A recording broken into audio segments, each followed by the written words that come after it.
The Jake Asman Show will begin shortly. Thanks to all these great Patreon members who help support the show. Get your super chats ready. Jake will be here in just a moment.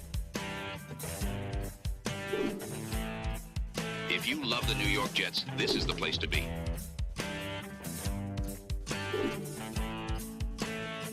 And now, the Jake Asman Show. A story has come out about the dysfunction inside the New York Jets organization. Woody Johnson heavily involved. Joe Douglas, we know he's gone. Salah's been gone. Where do the Jets go from here? We'll talk about that and much more with Jeff Parles in his weekly spot. It is the Jake Asman Show. Let's hit it and get it started. Man. Shout out to Jet fans that are still showing up. I don't know what sort of dysfunctional family they grew up in, but I feel like if you parents were two people that should have broke up but never did, you're tailor-made to be a Jets fan because it's a toxic relationship. The level of swag that Jet fans wear, you would think that they had like 4 or 5 Super Bowls. We bleed Jets green each and every day. This is not the same old Jets. We have Aaron freaking Rodgers. We have Garrett Wilson. Let's go. We have Breece Hall. Please subscribe and hit the like button below. Super chat, baby. Cut the line. We have Sauce Gardner. We have Quinnen Williams. The Jets bandwagon is loaded. Now it's time to talk all things New York Jets. It's the Jake Asman Show. Here we go, Jet fans. Welcome in. If you missed it earlier, Rich Samiti from ESPN joined the show to react to the Joe Douglas firing, so check that out on the channel from earlier today. We're sponsored by my Patreon today. Join the Patreon if you haven't already. You'll get your name in the intro. You'll get bonus shows that are not on YouTube, Discord access, and a whole lot more. All you need to do to sign up is just go to patreon.com/Jake Asman Show. It's just $5 a month. However, if you sign up for the year, it's even less than that, and you save 15%. Appreciate everyone who supports me there, and a huge shout-out to our most recent Patreon subscribers, Justin, Tom, Sir Dude Pickle, Mickey, and Phil, for supporting the show. Joining us right now in his weekly spot, live from Las Vegas, is New Jersey's own and diehard Jet fan, Jeff Parles. Hello, Jeff. Sir Pickle, how are we? What a name, right? But Jake, it's a pleasure, man. Sorry for missing last week. In all honesty, I would have told you that I thought the Jets would find a way to win, and they found a way to lose, which is kind of what this team has done in 2020. Not kind of, it is what this team has done here in 2024. But boy, at least they're consistent. At least they're consistent. Hey, we get the bye week, and all of a sudden it's like, I was like, oh man, and maybe I'll like if I didn't have to miss last week, I was going to tell you, oh, maybe I'm going to take this week off, catch my breath. No. Joe Douglas gets canned, and that report from Rossini and Zach Rosenblatt, and I guess Mike Silver was in there as well. But boy, what a you say this about this franchise, they're never boring. They're never good and they're never boring, Jake. It's not not really the best combination at this point. No, it really is unreal. It's like, well, what are the Jets going to do in the bye week? I'm thinking, all right, what are we going to talk about on the show? Well, thank you, Jets, for doing what you've done all year. Unbelievable. The only thing I was surprised about with Douglas getting fired is that it didn't happen at 10 o'clock on a Tuesday when I had Joe B on, because when they traded for Devontae, Joe was on that day. And when they made the decision to fire Salah, Joe was on that day. So amazing how that works. But as far as Douglas getting canned, I don't think any of us are surprised he's out. Were you surprised it happened now with 6 games to go until the year's over? Kind of feels like Woody Johnson knows, and I just wonder also, and we'll get into that article. I wonder if Woody just anticipated the Trump win and the fact that he was going to not be around this team and just tried to shove everything possible into this short period of time. And now he wants to be a part of the hiring of the next GM or whatever they end up doing. But I'm not surprised. We knew Joe was going to be gone at the end of the year anyway. We hadn't seen him. We saw him one time this year, Jake. And that one time we saw him, it was the most obvious dead man walking scenario I think we've ever seen with this team, which is saying something, in all honesty. But now, man, look, I'm not surprised. I'm a little bit surprised that people have come to Douglas's defense as much as they have over the last 24 hours. mean, look, we'll take the. I know a lot of people will argue with the Parcells quote of "You are what your record. You are what your record is," and here you are, Joe Douglas. His record was pathetic, and you kind of go back more so than anything to when this all started. Like the Jets have never really changed the bones of the franchise over the last 10 years of the front office, even with the changes of like changing the GM, changing a few things here and there. They haven't had a serious contract guy since Tannenbaum was there. So they really need to rework this front office as a whole. And look, I forget who had the Curtis Martin idea initially. Gary Myers. Okay, so I don't know if Curtis Martin's the right guy or not. Okay, but the theory that Gary Myers had was right. Really, what needs to happen here is that the Johnson family needs to hire basically a football czar who oversees a president of football operations that oversees everything, whether it's Curtis Martin, whether it's whoever, just someone who's competent. I don't care who it is as long as they're competent. Oversee everything. Let that person hire the general manager. And then basically after that, the general manager with tutelage of whoever the president of football ops is, hires the next head coach. And whatever happens with that, all right, you live with it. But at least you have a structure that makes sense. A structure that, I mean, look, hiring the right, look at the Detroit Lions, Jake. The Detroit Lions were the biggest loser franchise other than the Browns in the history of this league. And now the Detroit Lions are the freaking Super Bowl favorites because they hired the right GM and they hired the right head coach. The Jets did that for what, a 2-year, 3-year period, basically, where they had to win it in 2010 and they didn't end up winning it. But look, it's not surprising that Douglas is gone. This is going to be a process. The one good thing with the article yesterday that I will say is that the Jets are not going to hold on to the hope that Aaron Rodgers is going to come back in 2025 and suddenly become good again. That's the only positive I took out of that article, that Aaron Rodgers is gone. It is also kind of funny that Woody wanted to bench Rodgers after the Denver game, where legitimately the game before that, we were all talking about, oh, crap, Aaron Rodgers is back, baby. He's himself again. And then legitimately one bad performance, Woody wants to put him on the bench. Like, what? Like, it was one thing if he said it after the New England loss, but he said it after the Denver game. It's like, come on. Just beyond comical. But it's also funny, right? He has all this power, but Aaron Rodgers has never been benched. So, like, there were just some Aaron things Rodgers there. Is not getting, it's not happening at this point. Of course not. But then, because the coaching staff still has too much respect for what Rodgers has done in his career, and they're not gonna put him on the bench unless if he's actually hurt. But I will say, I forget, someone said it today. It sets up now. I know we're looking up to 2025 because this is what we do best at the end of November, Jake, normally looking to the next season. But Tyrod Taylor as the quarterback makes a lot of sense to me next year as the week 1 starter, right? You already have him under contract for a cheap deal. You go draft a quarterback, or you see, if you don't like any of the high-end guys, you see what Jordan Travis can do in the next offseason. I mean, there are worse starters than Tyrod Taylor for 2025 for this team at this point. no doubt. And we'll talk more about that as we go. But in regards to the article, right? Well, I'm sure some things in there are true. It reads like, here's Joe Douglas and Robert Saleh's agent, or agents of some of these coaches who are disgruntled or front office people, just basically telling their side of the story, which if you want to find negative people, go talk to anyone who just got fired. They'll have plenty of bad things to say about their boss. So while some things in there, like you look at and go, oh my God, like it doesn't excuse the overall product that the Jets have put on the field since Joe Douglas has been here. Like this, like he's the one who still drafted Zach Wilson and made some of these other picks and destroyed the defensive line. And we could go down, the list of things. I just think it's laughable that, oh, this article comes out and it's, wow, look what Joe Douglas was dealing with. He was 30-64. Like, multiple things can be true here, folks. Woody's a bad owner till proven otherwise, and Joe Douglas wasn't good enough at his job to survive some of the catastrophic mistakes he made during his 6 seasons as the Jets GM. Well, I mean, yeah, I think you can what a lot of people are struggling with right now is holding two thoughts in their head, right, Jake? You can have dysfunctional ownership like the Jets have. And by the way, I believe most of what happened in that article happened, Jake. I'm buying that, and we know Rossini and Rosenblatt are very credible people. We know that, Jake.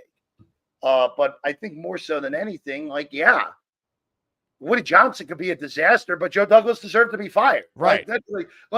I think that's, for us that have watched this transpire over the last 5+ years, I think that's the most logical take, right?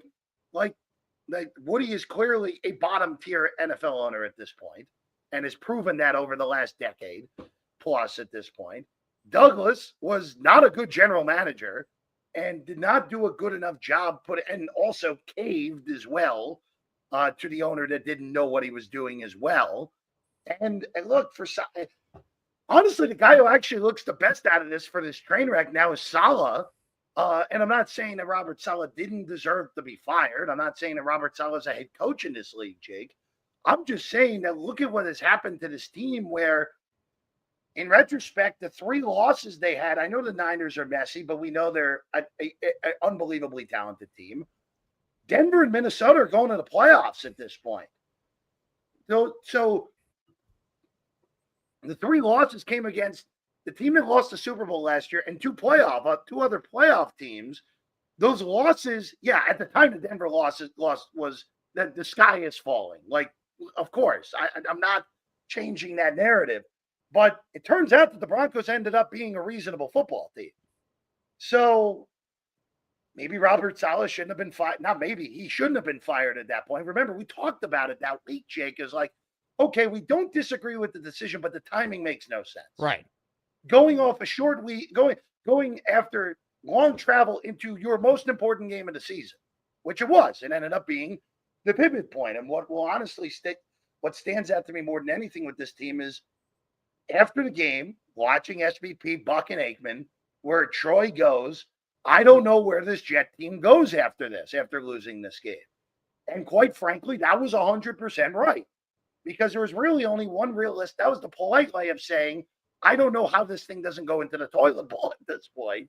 And what happened? This thing went into the toilet bowl. And what has transpired, forget everything off the field. What's transpired on the field here, Jake, where they kept Zerline around in order to too long. They didn't, like, indirectly or directly, however way you want, cost them 2 more games after the Denver game. This defense that, I mean, look, they had a bad week 1, but they were still more than competent weeks 2 through 5.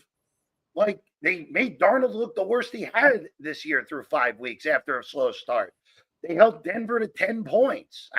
Nick said negative passing yards in the first half. New England did nothing against them the first go around. And look, they didn't play great against Tennessee, but they held up when they had to in that game. Now after that, since Ulbrich has taken over, everyone in the building knew Josh Allen was running on that last play, except for Michael Clemens, who completely screwed up that play. You allowed game-winning touchdown drives to Jacoby Brissett, who's not any good, and you made Anthony Richardson look great last week, and we know Anthony Richardson can't really play. Obviously, the other debacles mixed in there, the fall part against Pittsburgh mixed in there. The only game that the defense has played reasonably well is Houston, which I think has more to do with Houston more than anything. But again, it's the same old crap, man. We should not be doing this every year on November 20th, and we're doing this every year on November 20th, except for 2 years ago, where, again, it's sad that seems to be the best chance to have busted this playoff streak over the last few years, but that was the year they had to do it, and they melted down the stretch like they always do. 7-4, and then lost out 6 in a row to finish 7-10 at the end of 2022. It's beyond frustrating that we're doing this again. But you look at some of the findings in that article, like, it doesn't excuse the incompetence of this regime, because Woody was hands off seemingly till this year. And that's my biggest thing. It's like all these people being like, see, Woody meddled. It's like, okay, he meddled this time around because he lost complete faith in the people running his team. He shouldn't have fired Saleh. He shouldn't have meddled. But that doesn't mean that these guys should have remained in their respective jobs. And now that's where I move the conversation forward and go, okay, We know he's not qualified to hire the next people. Who's helping him? Who's he bringing in to be in these meetings? Identify the right candidates, because no Jet fan should have any faith in the Johnson family to get these hires right.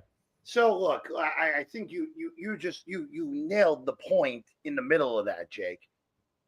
If you don't trust your guys, and you have to meddle even more so than ever now, and I think Woody always meddled, it just wasn't as public meddling. But not to this extent, seemingly. No, well, but it's also not, and this has been far more public as well. Jake, yep. Where then why were, and this goes back to the point I was making all off season or the whole year. Why did these guys get a mulligan just because of Aaron Rodgers rupturing his Achilles in week 1 of 2023? If you don't trust the coaching staff or your general manager, why are they there still? Why are they there? They just, at that point, just Jerry Jones it for a year and then whatever. There's no point in Joe Douglas starting this year. There was no point in Robert Saleh and Nathaniel Hackett. Well, especially Saleh, because you could tell if you were going to fire the guy after 5 games, you never believed in him anyway. There was no point. Like, and look, hindsight is totally 2020 on what I'm about to say. But I am kind of curious how it would have went if they kept Saleh around with Todd Downing calling the plays. Because even though the Jet offense has had a bunch of fiascos mixed in here since Downing has started calling the plays, the amount of points they scored on Sunday should have won that game 10 times over. Like, there's no doubt on that. You get in the high 20s, you're supposed to beat that team 95 times out of 100. You just happen to stumble into one of the 5. The offense in Pittsburgh was fine until Rodgers melted at the end of the first half and the O-line blew up in the second half. But look, again, the bones of this organization are not good. That's all it comes down to, Jake. And that's why this ridiculous stretch of not making the playoffs in a league where, quite frankly, you should be able to accidentally make the playoffs every 5 years is so patently ridiculous, and just comes back to the fact that the bones of this franchise are not good. And look, they're not changing. The Johnsons aren't selling the team. There's only again, it's interesting to see what will Chris Johnson take from the first go around of running the team, assuming he's the one that runs it again. Will he learn from the mistakes he made last time, Jake? Because I don't think Chris Johnson is incompetent as Woody is. I think Woody is clearly incompetent. I don't think Chris Johnson has been proven to be incompetent. I just think he made an absolutely horrific decision that completely screwed up his franchise for another 3 years. He trusted the wrong people. He trusted Mike McCagnon and Peyton Manning. That's what happened. Yeah. No, and look, if again, we now see in this league, and I think this is going to be a really good head coaching cycle for the available candidates, Jake. Now, the Jets are not getting Ben Johnson. We know that. Ben Johnson showed his hand last offseason that he's going to be super strategic on the job he takes. And quite frankly, if Zach Taylor gets fired at Cincinnati, I'd be stunned if Ben Johnson isn't there, because he'll get Joe Burrow and Jamar Chase, assuming Cincinnati pays him. And that offense, they may have the same problems they have this year, but that makes a lot of sense to me. Belichick's not happening. Like, Nor do I want it to happen. It's just not happening. It's just not happening. No thanks. I at this rate, from people I trust, I think he's going to end up in Jacksonville with full control. Like, he's going to end up as the GM, like what he was in New England, but in Jacksonville now. And quite frankly, that makes a lot of sense with knowing Shad Khan's ownership style. So then you look around, and again, the best name on the market is Mike Vrabel, where Vrabel, who has had, again, Todd Downing was his play caller at Tennessee also until the DUI incident. But do you trust Vrabel to be able to turn the culture over quickly enough? I do. I lean yes. But then that also answers the question again. The question to be asked again is, all right, let's look at the Jets all the way across the board. Roster-wise, all right, you still have good young players that, yes, are getting close to needing contracts. I get that. Because Garrett Wilson and Sauce Gardner, again, I need to see Sauce actually perform again. But they're going to have, and JJ are going to be on their 5th-year option here the following year. Hall, same sort of deal on a lesser scale.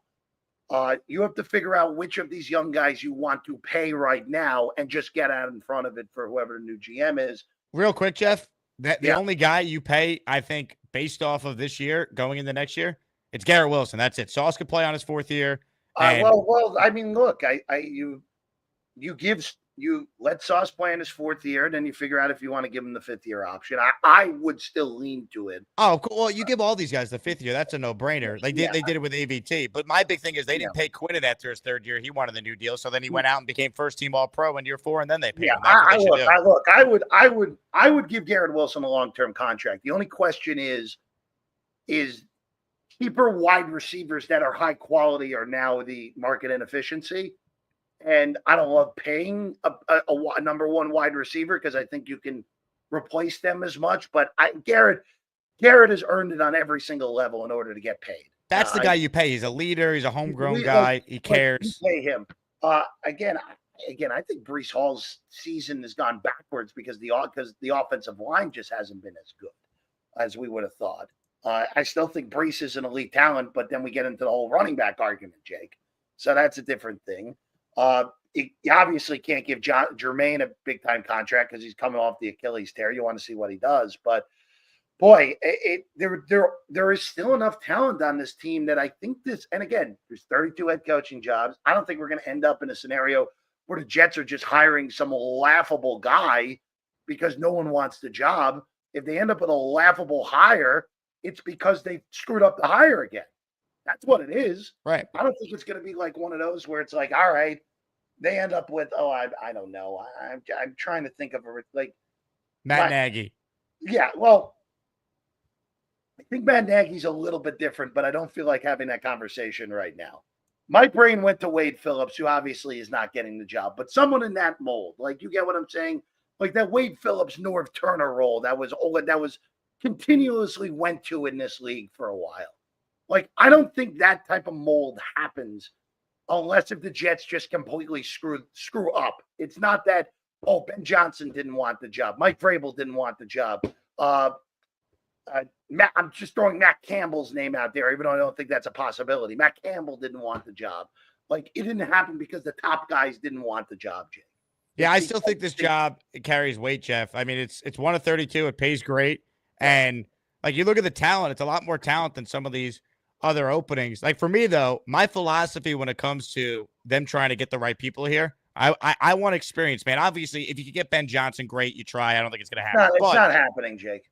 But, like, I like Aaron Glenn. In a different universe, it would make sense for the Jets to consider him. I don't think you could bring in another defensive-minded, first-time head coach. You need Vrabel. You need Brian Flores. You need John Gruden. You need guys who have done it before. That's where I'm looking at when it comes to the search. Yeah, I just have a hard time seeing the Johnson family hiring Flores, even though I think Flores would be a really good hire because I know, look, it doesn't work for everyone. We saw it after the fact with Tua, where Tua basically said, he bullied me at the end. But look, this team needs a hard reset with the culture and everything. And a guy being a hard ass, I think, is actually quite good for what this team needs. And Jake, the team Flores had the first year in Miami is one of the least talented teams I've ever seen in the National Football League, and they won 5 games. They started 0-7 and finished 5-4 down the stretch. Trust me, I remember that. And they also, for the first 2 weeks, were the least competitive team in league history through 2 leagues. Also, and in the following year, I mean, won 10 games. They won 10 games. They just missed out. Missed out through tiebreakers. Like the guy, and look at Minnesota's the worst defense in the freaking world before he got there, and that defense is genuinely good now. So he is the only defense first guy I would even. Well, what Vrabel too. Vrabel's so weird at this point because I see Vrabel almost as like John Harbaugh at this right. Point. Well, but that's because Vrabel has proven he could win, and he's hired 2 offensive coordinators who then became head coaches. So he's got an eye for identifying what competent offensive coaching looks that's like. What I'm 100%. That's what I'm saying. And what I mean by John Harbaugh, remember John Harbaugh as a special teams coordinator was his job before he got the Raven job. Of course, yes, he had the name recognition because of his last name, but he was still a special teams coordinator. Where, by the way, I would very much look at a special teams coordinator. Taub is the guy that I would look at. Kansas City's one, but I don't think that type of hire is flashy enough for what the ownership would look for, even though I think Taub would do an amazing job as the head coach. But look, they got to get everything right this go around, Jake. I know we said this last time, and look, on paper, it looked like Joe Douglas was going to be a really good fit here. Experience in two of the best front offices in football, but never general manager experience, or never even, again, very limited director of player personnel experience. So they just got to get it right. I don't know. I'm not well versed enough right now to know who the right general manager thing is. I have to dive into that more over the next few weeks and figure out what makes the most sense. But I do think it starts with what I said at the beginning. Again, I don't know if Curtis Martin is the guy or not, but they need someone that is this president of football operations that oversees all this, that takes this out of the hands of the Johnson family. Pete Carroll, another name to watch there if he'd want the job. Why would Pete want to do that to himself? Coming home, baby. Back where it all began. Why would Pete want to do that? What other option does he have? He could sit on his couch and have all of his millions and relax and chew that gum while just watching every team play. I mean, so here's another option and I use Pete Carroll as an example or whoever. The Commanders last year, Josh Harris, their new owner, he hired Rick Spielman and Bob Myers as two consultants that were in the interview process to hire Adam Peters and eventually Dan Quinn. Who's in the interview room with Woody? Who's being hired to be brought in that could advise him to make the right decision? Well, I was going to say Aaron Rodgers, but he's not going to be there anymore. We don't even want that anymore. Welcome to New York, Mike McCarthy, if you do that. Well, I don't think I would be floored if McCarthy's the hire, right? Because especially social media is somewhat influencing stuff, Jake. There's no way Mike McCarthy's getting this job. Yeah, what do you watch at the show, Jeff? I don't know if you'd know. That was in the Athletic article. Yeah, but look, I will tell you, Jake. This, as I've said, this year has taken, I think, more out of us than any other year. The last 2 years were put together were nothing compared to what's happened this year, Jake. Like, even with the Rodgers Achilles rupture, last year was nowhere near as bad as what's transpired. No, this has been a nightmare, dude. And I talk about it every day, twice a day for 2 hours. I mean, this has been, and the stupid part is too, like, and I hate that my mind keeps coming back to what if he gave Saleh another 2 weeks or so, and they beat New England. They beat New England in a game they had no business losing. They win this past weekend against Indy. They're 5-6, and they're still alive here with this big of a train wreck as this has been. Like, it just shows like how small your margin of error is. Where if your coaching's bad or your defense has no testicular fortitude at the end of games, or your offense doesn't play for 2 quarters of a game. Like, the path was there, even with this dysfunction and garbage. We seem to still be alive right now, Jake.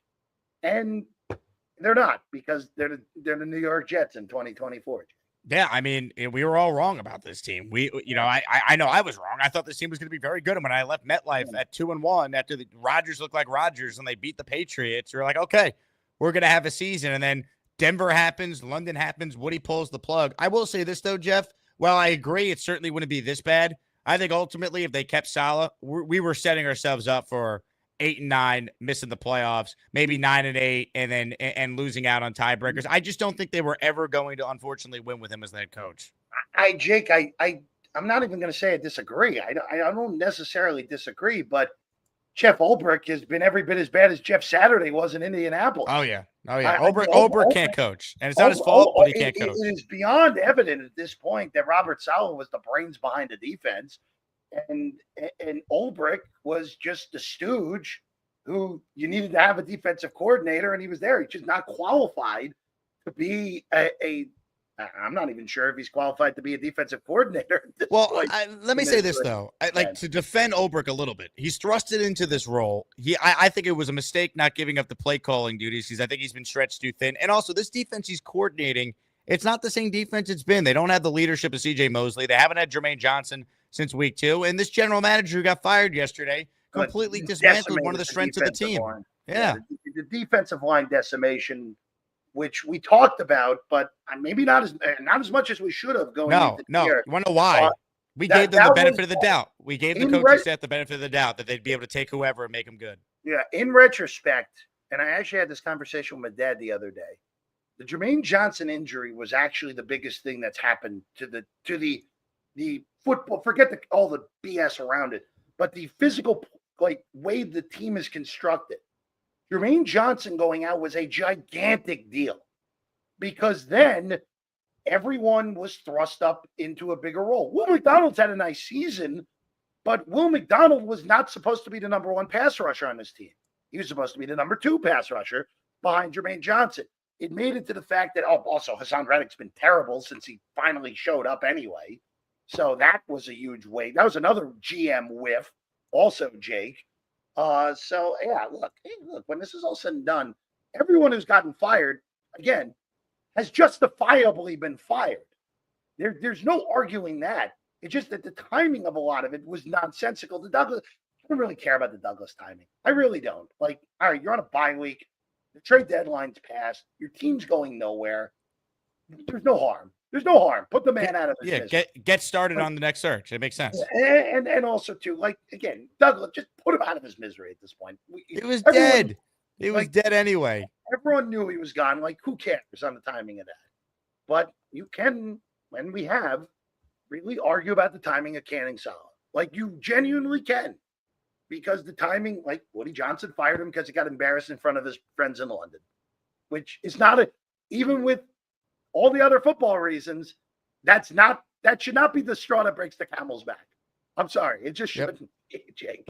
If they had come out and gotten blasted by Buffalo on Monday night and fell to 2-4, and then he fired Salah on a short week before New England, I would have even respected that timing more than the timing that it ended up being, Jake. I'm with you. Some super chats coming in here. Jeff doesn't have as much time as normal today, so we're just going to stick to super chats here. Joe says, Quinn Ewers is the perfect quarterback to draft. Absolutely not. Absolutely not. No Okay. way. No. You're just telling me you don't watch the games. Quinn Ewers is playing in one of the most talented offenses college-wise that you will ever see. And he has been so perfectly schemed by Sark that he has looked amazing. Watch him against any good defense he's ever played in college, and he melts. He was awful against Georgia this year. He was mediocre in the college football semifinal against Washington last year. It's the same sort of thing as, again, I don't want to throw Trevor Lawrence under the bus, but when people were saying Trevor Lawrence is generational, to me is you did not watch him against the two best opponents he played in college, because Ohio State owned him in the Sugar Bowl.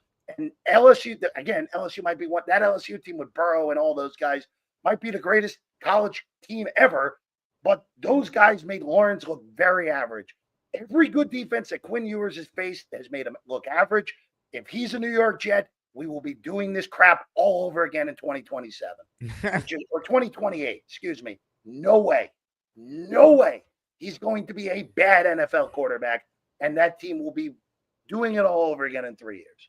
I just hope if they're going to go the quarterback in the first round, he's not playing. Sit him. Sit. That goes back to my Tyrod thing. Right. Tyrod Taylor is the perfect bridge quarterback to whoever is next. And Jordan Travis is there competing with that rookie. And who's ever better, you play. Yeah. We have no idea what Jordan Travis is going to be. We have no clue, Jake. No. Because coming off a significant injury, look, he could be terrible. That's probably the more likely scenario, that he's never turns into anything. But look, Jordan Travis was an excellent college quarterback. So, let him compete when he's fully healthy. Again, the only quarterback at the top of this draft that I like is Shedeur Sanders. But we know the Jets will accidentally win 2 games to knock themselves out of range for Shedeur Sanders, more likely than not. So, and also the circus that would come with that. I don't know if any of us are ready for that. If that were that. But Shedeur's the only guy at the top of this draft that I think, hey. What about Cam Ward? You draft him, he sits. Or Jalen Milrow, you draft him, they sit. Milrow, no. I don't think Milrow translates particularly well. Ward's interesting. Ward's interesting because Ward at Wazoo, really ran out of gas by the end of his tenure there and has been revitalized with elite talent around him in Miami. He's more of a project than people give him credit. Then people realize with him, I would almost want to Sid Ward 2 years if he happens to be the pick. If you were to do that, Jake. Which will never happen if the Jets. Which will never happen in this era of the NFL, unless if you're the Atlanta Falcons. But Ward would be the second guy I'd consider, in all honesty. Dick Chimney's burner. I didn't think it was possible, but we found a way to lose the bye week. Never seen anything like this season. I'll tell you what. I know it's funny to make the joke, lost the bye week, but Jeff just said it. Whether they fired Douglas yesterday or did it at the end of the year, he was gone. Get it out of the way. Everyone can fire off their jokes, and we move forward. It was going to end very shortly if it didn't end yesterday. I mean, he was done. Whatever. Yep. I mean, it is pretty good that we managed to do that. It is funny. Dano says, any 25-year-old 4%ers here who want to take Woody Johnson off of us? God. Well, I don't know if that's illegal, Dano, but I see what you're trying to do here. Dark Knight Steve says, why do I feel like Jeff is the modern day Sam Ace Rothstein from the beginning of the movie Casino? Boy, that's a hell of a reference there. Great film. Yes, excellent film. Morning Woody checks in. Hey, Jeff, we'll be at South Point Casino next week for 2 weeks. You'll know who I am because I'll be the only idiot wearing a Jets jersey. That's all I own is Jets stuff. I'll buy you a hot dog. Come say hello. Come say hello. I'll be. You'll see me in there. I'm not. If I'm in the studio, I'm not mistakable. Let's just go with that. Absolutely, be looking forward. Oscar says Jeff P is the greatest Jake Asman guest that Jake has brought on from his space. This man's aura, overall swag, and general knowledge of the Jets is just outstanding. Are you paying these people to write nice things? I think that's the first time anyone said I've had swag, in all honesty. Look, I love coming on this show, man, and these last few weeks are going to be just like don't pay your therapist, just watch us. Like we'll help you through.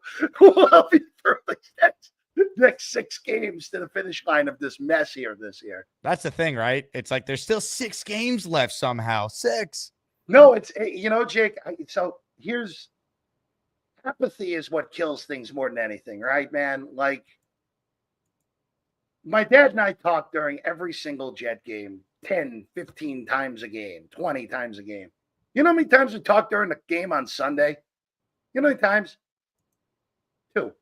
2. In the middle of their, at the end, after they took the 8-point lead in the third quarter, and then after Ulbrich kicked the field goal at the end, and it's like, they're absolutely losing this game now because he kicked the field goal.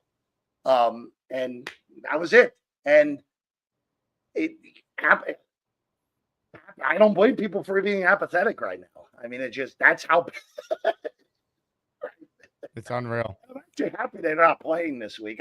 We don't have to subject ourselves to this crap this week. And then next week, what is Seattle's after the bye, right? Seattle and Miami first, too. You know what's going to happen in that game. I think we all know what's going to happen in that game. Which, by the way, if the Jets come favored against Seattle, go bet the Seahawks. Like, go do it. I bet I told you about Arizona 2 weeks ago. That was the easiest money we've made all season. And then I didn't bet Indy money line. I just took points with Indy, and we won that too. I don't know if I should have, but you and I both know what's going to happen in that Seattle game. We all know what's going to happen. Geno's going to be awesome in that game. Like we know that. Jets will score in that game, though, because Seattle defense stinks, but they'll lose. They'll lose that game, no doubt. I mean, Jets with more time to prepare. I mean, what could go wrong? Actually, you know what? I want to bring this up to you real quick because I had this theory, and my dad and I actually talked through this too. I don't think it's a coincidence 2 of the 3 Jet wins are on a short week. No. On Thursday night. Of course not, because they don't they don't practice ever, and the other team doesn't practice. So advantage Jets on Thursday. Yeah, no, it's no coincidence that with limited preparation time for the other teams, that it was actually really good for the Jets, and the talent won out in those games. Right. Like, it makes sense that the Jets, 2 of their 3 wins are when the coaching staff could have the least impact possible on the preparation for the week. I mean, they're 1-8 on every other day of the week that's not Thursday. And also keep in mind, their only win on Sundays against the biggest train wreck of all time. I mean, the Titans have covered 1 game this year. They are the first team in at least 25 years to only cover 1 of their first 10 games in the NFL. It's bad. Jeff, The I know only you one got to that go. The only one that covered was Tim Boyle and Tyler Hundley. Oh, you see Tim Boyle got signed by the Giants, by the way? He's Yes, their Tim QB3. Boyle's ahead of Daniel Jones on the depth chart. Unbelievable. Unreal. You want to do one call? I got time for two. Oh, two. Okay. Ladies and gentlemen, first up is a man. He's a man. He's over 13 at this point. He's back from school. Ladies and gentlemen, Connor Long. Hello, Connor. Jake, Jeff, how you guys doing? What's up, Connor? Not too bad, Connor. Not much. Very, just such a disappointing season. There's no excuse now because Aaron Rodgers is fully healthy. Everyone's here. So what's the excuse now? I mean, it's pretty safe to say Saleh was made as a scapegoat. You look, that coaching change has done absolutely nothing for this team. Wanted to get your guys' thoughts a few things. First on the GMs, Jeff. I know you said you haven't gotten too deep into that yet. I started looking yesterday. There were a few names I really like. Jake Brendan Brown, the assistant general manager for the Giants. I think he's a top option to watch. He was with the Eagles for a little while. And Jake, he actually is from Glen Cove, so that's a funny story. Long Island guy. Okay. Yeah, he went to St. Anthony's in Huntington, so that's an interesting story there. And yeah, it's cool. But my number one right now is his name's John Dorsey. He's the senior director of player personnel for the Lions, GM for the Chiefs and the Browns. I think he's 56 and 55 as a GM. Drafted Baker, Denzel Ward, Travis Kelce, Marcus Peters, Eric Fisher, Chris Jones, all those guys. I want someone who has a proven track record of being a GM in this league. And my final thing is on the football operation side of things. I saw you guys mention Pete Carroll, Curtis Martin. Those are the two names floating around. I threw it in the chat. I want to get your thoughts here about Mike Tannenbaum. Could you see him possibly returning, football operations guy? Appreciate it. Have a great rest of the show. Connor, Thanks, great Connor. call. I hope school was great. I can answer the Tannenbaum question because Yeah, I heard take the Mike. Tannenbaum one first. Mike has no interest. He was asked point blank, do you have any interest in being the Jets GM again? He said no. He's happy with what he's doing. Now, what Connor's describing is a different role, so maybe he'd be hired as a consultant. Now, I don't think it's the worst idea of getting Tannenbaum in there with Woody, maybe trying to identify the next GM and coach. Like the Commanders did it with Rick Spielman, who was a former GM in the league. So, but that's the kind of name I would love to have in the room with Woody Johnson, so he's not doing it by himself. So is Terry Bradway still with us? I don't know if Terry Bradway's still alive or not, actually. Not to be a jerk. If you're looking that up, Jake. I'm actually, it's funny that Connor brought up John Dorsey because John Dorsey. He's alive. Okay, good. Not dead. I'm happy Terry's still. I didn't want to kill someone off that wasn't part-time consultant with the Panthers, it says right now. He's 69 years old. Yeah, I don't know if I like that. Bradway's only 69. I thought he would have been much older than that. All right, Dorsey, real quick. So Dorsey is a very interesting guy for this possible thing because he was the one he inherited one of the worst teams I can ever remember in Kansas City. Like they won 2 games with 8 Pro Bowlers and they were kind of like the Jets, actually. A lot of talent, but not a team like that. Kind of like that. Kansas City, I mean, they haven't lost the division ever since. Basically, the 1 year after that, this guy Veach, he was there when they drafted Mahomes. Veach, who is now in charge of that, was really the one who found Mahomes and really wanted him. Of course, Dorsey was the guy who drafted Baker, where, in all honesty, in retrospect, Josh Allen we know was the pick, but we know if Josh Allen went to Cleveland, Josh Allen would be out of the league right now. So look, that's an interesting one. I'd like someone a little bit younger. That's all I'm saying. Dorsey 65. I like someone a little bit younger if we were to go that scenario. I'll take him over someone that's not proven though. Oh, I tend to agree with you on that. I don't know if I want anyone from the Giants. The only Giants guy that I would even remotely consider right now is if they fire Dable. I think Brian Dable's a good coach still. I think there's a lot. The biggest problem with him is he's obviously super arrogant, as we've seen with the stubbornness this year. But I still think Brian Dable's more than capable of being a good head coach. Make him the OC. Maybe you have. That's the thing. Like if you're Vrabel, if you hire Vrabel, and you can look, they're all in the same sort of family here. Vrabel, Belichick, Saban, they're all in the same sort of family. Like. Brian Dable is your OC with Vrabel as your head coach. I mean, that's the best combination. Jeez, I got another one for you. I can't even remember the last time the Jets had a combination like that if they did that. Yeah, I looked it up today. Brian Flores, major overlap with Brian Dable. So if you hire Flores, then there you go. Well, yeah, Dable could be the OC. New England, yeah. I mean, look. If Dable's available as an OC, I would love it. I think his play. I think it'd be good. I don't know. There's a lot of interesting things. There's a lot of interesting names, head coaching wise, that are out there, Jake. That the Jet. I really do think the Jets would really have to mess up to not hire someone who's at least somewhat capable. Like, they really would have to screw up this search because there are a lot of good names out there, like that you wouldn't even think of. Like, I think Liam Cohen would be a reasonable hire. Tampa Bay's offensive coordinator. I think Joe Brady would be a good hire as well. Look at how different Josh Allen has been since Brady took over for Ken Dorsey. His momentum has slowed down a little bit, but Bobby Slowick would be another guy. Like, there are you don't want Slowick. I don't think Slowick. Slowick's coming anyway. I think he's staying in Houston for a little bit.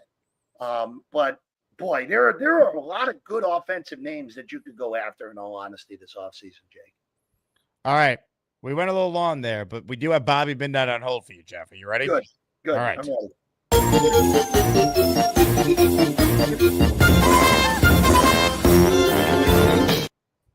That was me last week. What happened, Bobby? It was Robbie Sable Day, right? It was. Yeah, he says, one more caller, and then he picked Joe or something. Then I talked to Joe. I apologize to be a jackass. So I was, okay. Great hat, by the way, Bobby. Yeah, that's from Craig from Australia. So I was thinking this guy, I don't know if you guys like this guy, Tom Coughlin. What about him? He's like 80 years old. In what position, Bobby? Well, like the general manager. Wow. Not He's 78. Coughlin's 80. Oh, you could still do it, can you? Yeah, As a consultant, maybe, but not as a consultant. GM. I think it's a consultant. It's fine. You don't want an 80-year-old running your operation. Okay, what about consultant? Bobby, just look at Dallas right now. Jerry, I don't even know if Jerry knows what's way up is right now. I know he sits on his brains all the time. That's the problem. It's boy, might be sometimes. Actually, there's one situation about I gotta thank you very much today. You let me on. Thank you. I appreciate it. I have to thank him for that. That was very nice because he knows I like to talk to you, Jeff, all the time. No, Bobby, it's always a pleasure to talk to you too. I know you're a great guy. You got to come to New York, and then I'll visit you. I go to Las Vegas. Bobby, I'll tell you this. Yeah. This season is just a waste of money at this point. Yeah. Next year, if they look like they actually have a pulse coming in, we'll figure something out for an early season game. What about if I go to Vegas and meet you, and then we can? If you come to Vegas, Bobby, I will roll out the red carpet for you. Take him to Carbone, Jeff. What was that? Take him where? Take him to Carbone. I don't know about Carbone. Oh, what's that? A restaurant? Bobby, I can get you. Especially if your brother comes, I can get you a free buffet for each of you at the South Point. Oh, wow. Yeah, let's go. So we gotta go during the winter time when it's crappy weather. I will tell you, Bobby, it was 41 degrees here yesterday, so it was cold. Well, did you get snow? No, snow.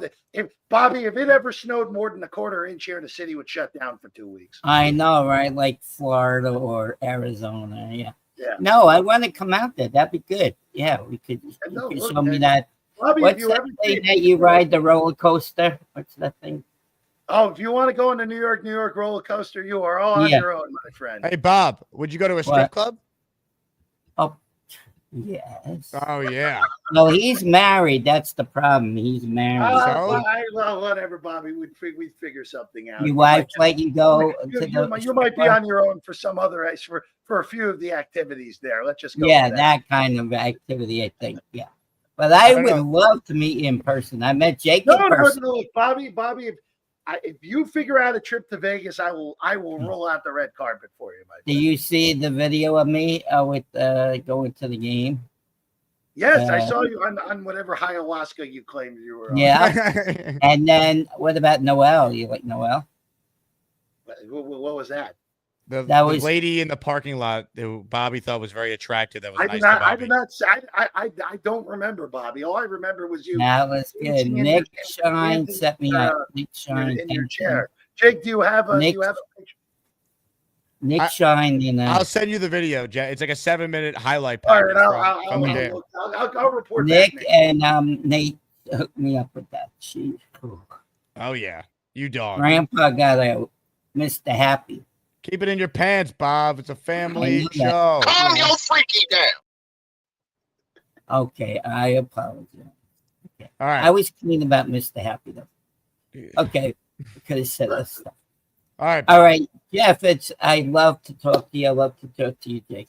Thank you for having me on. I appreciate it. And we'll see you guys next week, right, Jeff? Yes. Sure. Well, you know, I need to walk more to survive unless Jake is going live. Gotta elevate my leg on Bobby. Jeff, thank you as always, my friend. Thank you. Always a pleasure. Oh, next, let's see what nonsense happens this next week in Jetland, Jake. We know we'll get something. There's more leaks coming. Trust me. There's more. I know. All right, man. I'll see you next week, guys. Maniac, see you next week. Jeff, thank you very much. Jeff Parles, live from Vegas, Sports by the Book host. Check Jeff out on social media. Doing a great job there. Keeping us sane with some good perspectives on the Jets. We're presented by Underdog Fantasy. Guys, Underdog continues to have the best special out there. New customers, you can deposit and get up to $1,000 in bonus cash. I almost won with my Underdog picks for some of the recent games here, but we're on a bit of a dry spell. So I'm going to try and get back on track.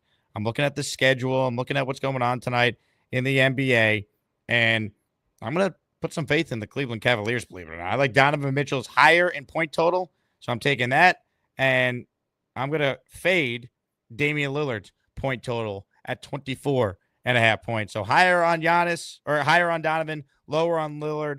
$10 to win 30. Boom. Pick is in with Underdog for a chance to win some money. It's that easy to play. It's fun. Make your own picks. Download the Underdog app and use promo code Asman when you sign up. All right. Let's get to more of your calls here. I did see I missed a super chat earlier, so apologies to Dre. Classic hit piece. I feel like politics in play. Look, I don't know if everything 100% in the story is true, but enough of it jives with what we already knew, right? Like we knew Woody made the decision to fire Robert Saleh without consulting with Joe Douglas. We knew that. Right? Some of the things in there don't exactly make Douglas look great. Like if it's true, Woody vetoed a trade of Alan Lazard and a day 2 pick for Jerry Jeudy. That was the right move. Right? Like, so while this article is painted to make Woody look bad, it also didn't exactly make the Jets GM great, who ultimately was 30-64. I think multiple things could be true here. Woody's a problem, as is the general manager who's now gone, and the head coach, who, if Woody was going to fire him after 5 games, shouldn't have been the head coach going into the year. I think we all could agree on that. But it is what it is. It happened. Now the question is, what do they do to fix it? Zalix with a super chat. In my opinion, the most overlooked part of the story is Joe Douglas had a contract ready for Bryce Huff, and Woody said no. Makes my blood boil if true. I like how that conveniently comes out now. I don't know if I'm buying that.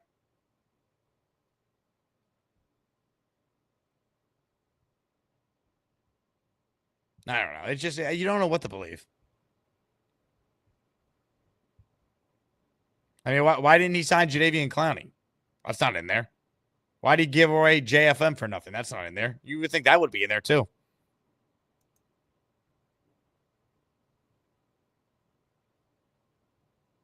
I don't know.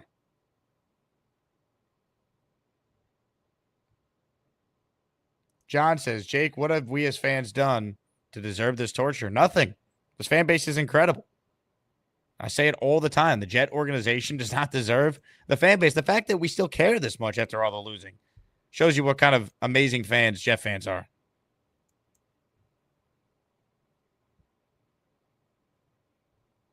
It's tough. It's tough to fathom we're here, but we're here. Alex G writes in, Keep Phil Savage as the GM and run it back with Rodgers and Ulbrich.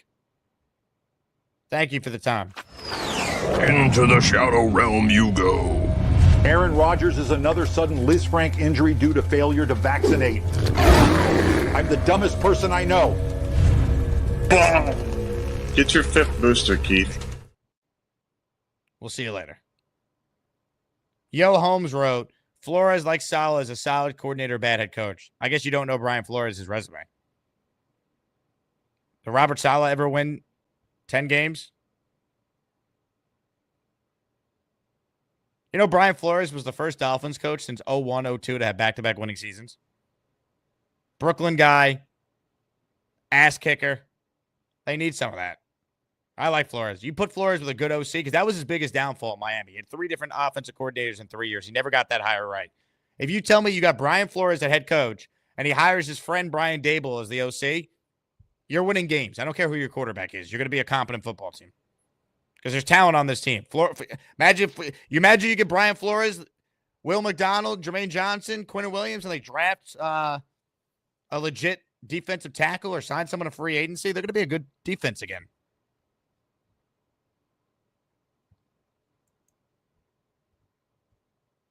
That would be my approach, right? If you hire the defensive-minded coach again, I need an established OC. Dable would be awesome. And then 3 siblings. This is our guy, Jay. We love Jay. He makes the best pizza at Pizza Hut out of anybody. But every time we bring up Vrabel, he always goes, Vrabel's mid. Why do so many teams think he's the best coaching option out there? Why do so many people look at Mike Vrabel and say he's the top guy? He's not mid at all. He's been a coach for 6 years. He's won 9 or more games in 4 of those years. He went to an AFC championship game with Ryan Tannehill. He hired 2 offensive coordinators that then went on to be head coaches. His teams play hard. They don't quit on them. They play smart. I mean, if you think Mike Vrabel's mid, who do you want?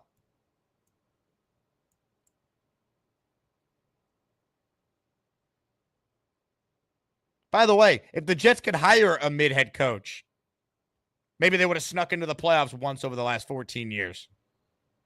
Wouldn't that be nice? Let's say hello to Purple Belt Mike. Hello, Mike. Yo. I don't know, man. The circus just keeps on going, dude. And if Woody was the one that made the pick, then it should prove for Adams, then it should prove that he sucks because Adams is going to walk and we just forfeited a 3rd-round pick. What? You're saying if Woody made the trade for Devontae? Yeah. Yeah, but at the time we understood what they were trying to do. They were all in. They were trying to salvage the year. Didn't work. But it also doesn't make sense. Well, in hindsight, it doesn't, but they had 2 third-round picks, so they traded one of them. No, but I'm saying him wanting to bench Aaron Rodgers after the Broncos game, but then bring his buddy in like 2 weeks later. I don't know if I believe that. I don't really buy it either. And Samini's did you watch the Rich Samini interview I did this morning? Yeah. Samini said his understanding of that, Rodgers Denver bench conversation was people in that meeting thought he was testing them or he was joking. Like, there's probably different interpretations of what actually was said. And I guess we'll never know. My point is they never benched Rodgers, and then they acquired his best friend 2 weeks later. So something doesn't jive there. And who I want for head coach, I want the offensive coordinator from the Bills.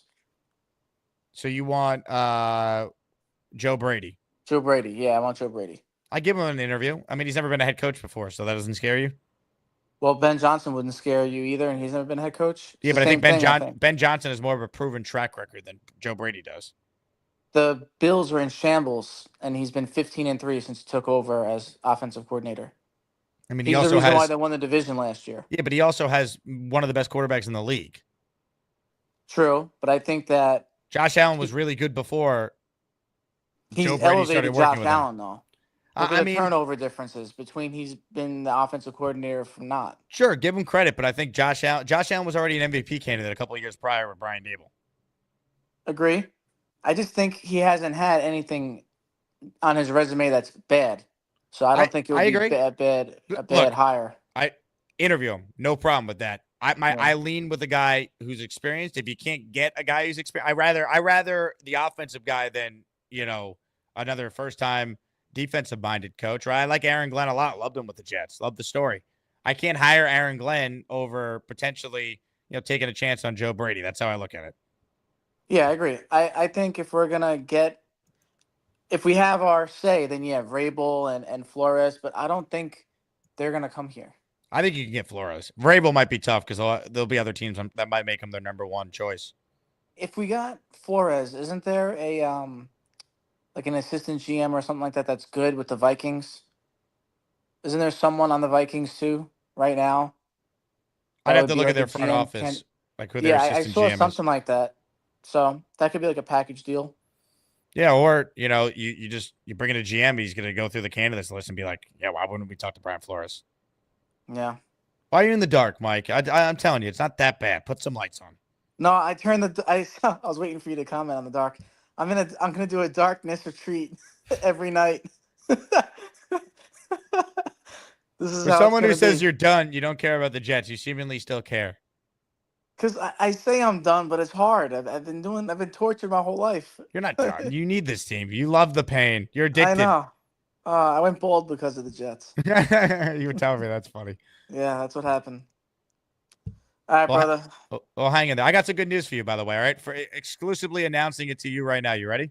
Yeah. Christmas week, I'm in for Rick and Dave on the morning show on ESPN New York. Let's go. So tell the company. All right, spread the word. Yep, I'll spread the word. All right, PBM, everybody. One of the greats.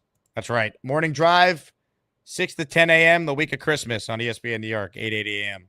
I'm in for Rothenberg and DiPietro.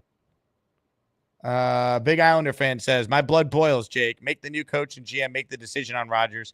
I don't think Rodgers is the cause of all the problems. He's definitely not the cause of all the problems. If you're blaming Aaron Rodgers for all this, you don't know football. You don't. Aaron Rodgers is the reason why Greg Zuerlein forgot how to kick. Aaron Rodgers is the reason why this defense, which was number 3 in the league last year, now can't stop a nosebleed. Come on. Has Aaron Rodgers been good? No. He's been disappointing. I think part of it's the injury, part of it's age. It happens. But there's been moments where he has been good enough for this team to win games if they were anywhere close to the team we thought they were going to be, and it just hasn't worked. That doesn't mean you keep him, though. It didn't work. It's unfortunate. You have to, I think, move forward. But I'm also letting the new GM and coach decide that. See, if you want the job to be more attractive, if you're a GM or coach, what he's got to tell these guys, you decide what to do with the Rodgers. It's your decision. I think most of them will want to move on, but maybe not all of them. Mike Vrabel might look at it like he's our best option. Oh, he'll be my quarterback for a year. We'll draft someone that will develop, and we'll go from there.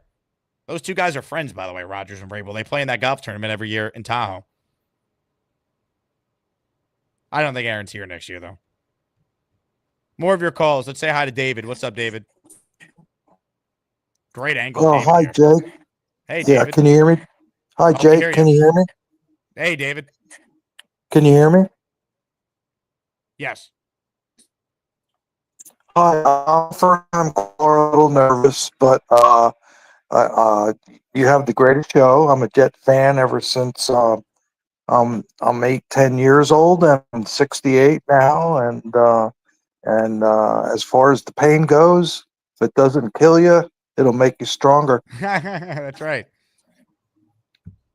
The questions, I hope I have good questions for you. I don't want to look like a fool, but I have tickets I live in Florida. I have tickets for the December 8th game and with Miami, and I'm just hoping that I get to see Aaron Rodgers play, at the end of his career. I mean, I don't know what's going to happen. I know it's the bye week and whatever, but either way, it's going to be a great experience. I've only ever been to one Jet fan game when Parcells was coaching, and actually I got to see a young Peyton Manning. So yeah. So and the other thing is, I don't, as far as the general managers go, I'm not, I leave it up to you guys to explain things and everything. But coaching, the two names that stick in my head are Flores and Eberle.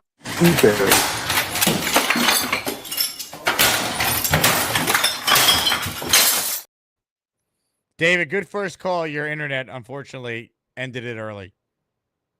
But I'm glad you get to go to your second ever Jeff game. That's pretty wild. You've been a fan of this team since you were 10, and you've only been to one game in your whole life?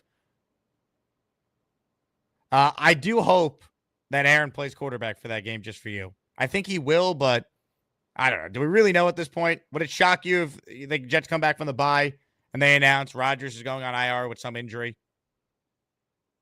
I wouldn't be shocked. Right? Especially after the story yesterday. I don't know. That doesn't strike me as something Aaron wants to do, but who knows? Who knows? I don't think Aaron will check out. I think he'll play, but I don't know. Comments, questions, super chats, they cut the line. I saw a great comment here from my guy Steve. By the way, Steve, happy belated Veterans Day to you, my man. Thank you for all you do. Jake does this without a producer. That is true. I operate everything. That's why you guys see me looking at different monitors and stuff. We got to play the clips and the press conference cuts and the intro.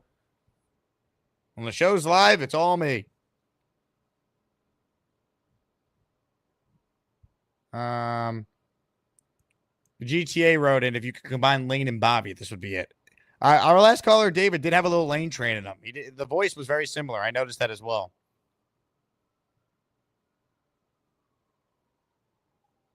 PZ writes in, good coaches don't come to the Jets. Stop blaming Woody.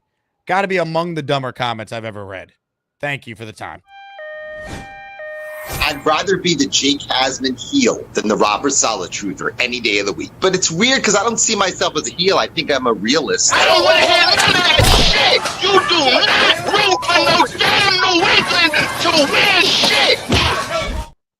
I mean, what are we doing here? PZ Western. First off, the Jets have never had a problem getting quote-unquote top coaches. The problem is they come here, they then suck because they're not that good. When they hired Robert Saleh, there was not a single Jet fan who was like, bad hire, he's not qualified, not the right guy. He was thought to be the top guy. Bowles was thought to be one of the top guys too. And it turns out Todd Bowles is actually not a terrible coach. He went to Tampa, he's had some success.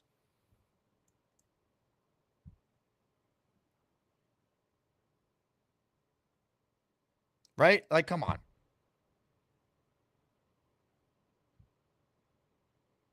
Like, that's not the problem here. They got a lot of problems. Jets Johnny says the foundation's solid. Have to get the coach right and pray we get lucky on a quarterback. I agree. I heard Mike Tannenbaum talk about this earlier. I'm going to do a video on that, I think, at some point here. I thought Mike had some good comments. And for what it's worth, Mike Tannenbaum said in 16 years with the Jets and 7 as the GM, there was not one decision he made that Woody didn't allow him to make. For what it's worth. I think Woody's just senile now. He's just old. He's pissed off. He wants to win. He thinks he knows what he's doing, and he doesn't. You got to get the right people in there that hopefully could shut him up. That he can put some faith in. More of your calls right now. Dirty in the truck is next. Hello, Dirty. What's up, Jake? How has it been other than this news? Well, life is pretty good besides the biggest thing in my life that I talk about every day and make a living on. So it's very complicated. Fair, more than fair. I do have a point that I think could I won't say will help us in the future. Knowing that Phil Savage is interim GM, he does have good insight. He has talked about Flores in the scouting class that I was in that he taught. He talked about him a good amount.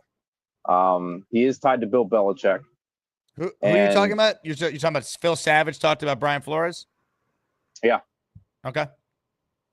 So I mean, he's talked about him in the scouting courses that I was in when he was teaching them, and he talked about basically that he very good system. He's a tough, hard-nosed coach. He was very excited to see where he would end up and what he would do. So I wouldn't rule that out. I think I don't think he'll be there next year as ours, but I do think that he will try to make a very, very good attempt to replace that, because he was 06, 07, 08. I think that those are the dates. He was a Browns GM. and they went from a 4-12 team to a 10-6 team, and then they went back down to a 4-12 team. So he does have very good ties with Bill. He worked under Bill in the Browns. He used to be a safeties coach. And then Bill asked him to go out and go scout some players, and he liked the way that he scouted, so he just sent him out on the road. So as much as people say, people that are tied to Bill Belichick's going to scare some of these guys off. Phil also has his ties to Bill Belichick as well. So I don't think all is lost, in my opinion. Yeah, I think they could get qualified guys, Dirty. It's generational money. It's 1 of 32. And compared the Jets roster to some of the other teams with openings, you're not going to find that many teams, if any, that have as much talent as the Jets. I know people don't want to hear that, but it's true. The cover is not bare here. You do have some really good players on this team. That's why it wasn't all bad for Douglas. They just weren't a team. They were a roster. I have a feeling that Douglas is going to thrive wherever he goes next, too. Well, I think he'll be in a front office somewhere. He's probably better suited as a head of football ops, a scout type of guy, but he might get another chance one day as a GM. He's going to be able to point to his draft record and say he drafted the offensive rookie and defensive rookie of the year in the same draft. That's always going to be on his resume.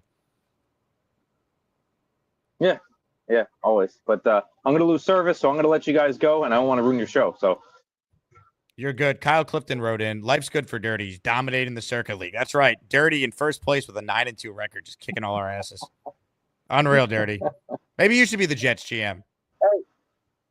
You never know. I'll try it for a day or two. Yeah. Only if I co-partner with you. I'm in, man. I'm in. Let's do it. Solid. Ladies and gentlemen, the great Dirty. Check it in. Doing a great job in the fantasy league. My team's okay in that league. I'm 6-5. Playing Clancy this week. Good old Clancy Doyle. Tough league, man. Really intense. Like, free agency's brutal. There's so many players on each team.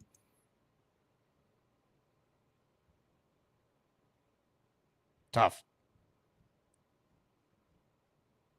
Anyway. Hit the like button if you're tuning in. Story Lynn writes in, why is Woody getting media attacked like Diddy? Thank you for this one. Because he's not been a good owner. I mean, that's what happens when you lose, especially lose in New York. It is funny, though, because some of the people that are just destroying Woody, I mean, he did a lot of what you people wanted. Just saying. He's not a good owner. And clearly firing Saleh in season was not the right move, at least that early. Like, if you remember, my big thing was I felt like it could happen. I thought he was going to get the Buffalo game. And they lost that, he'd be in serious jeopardy.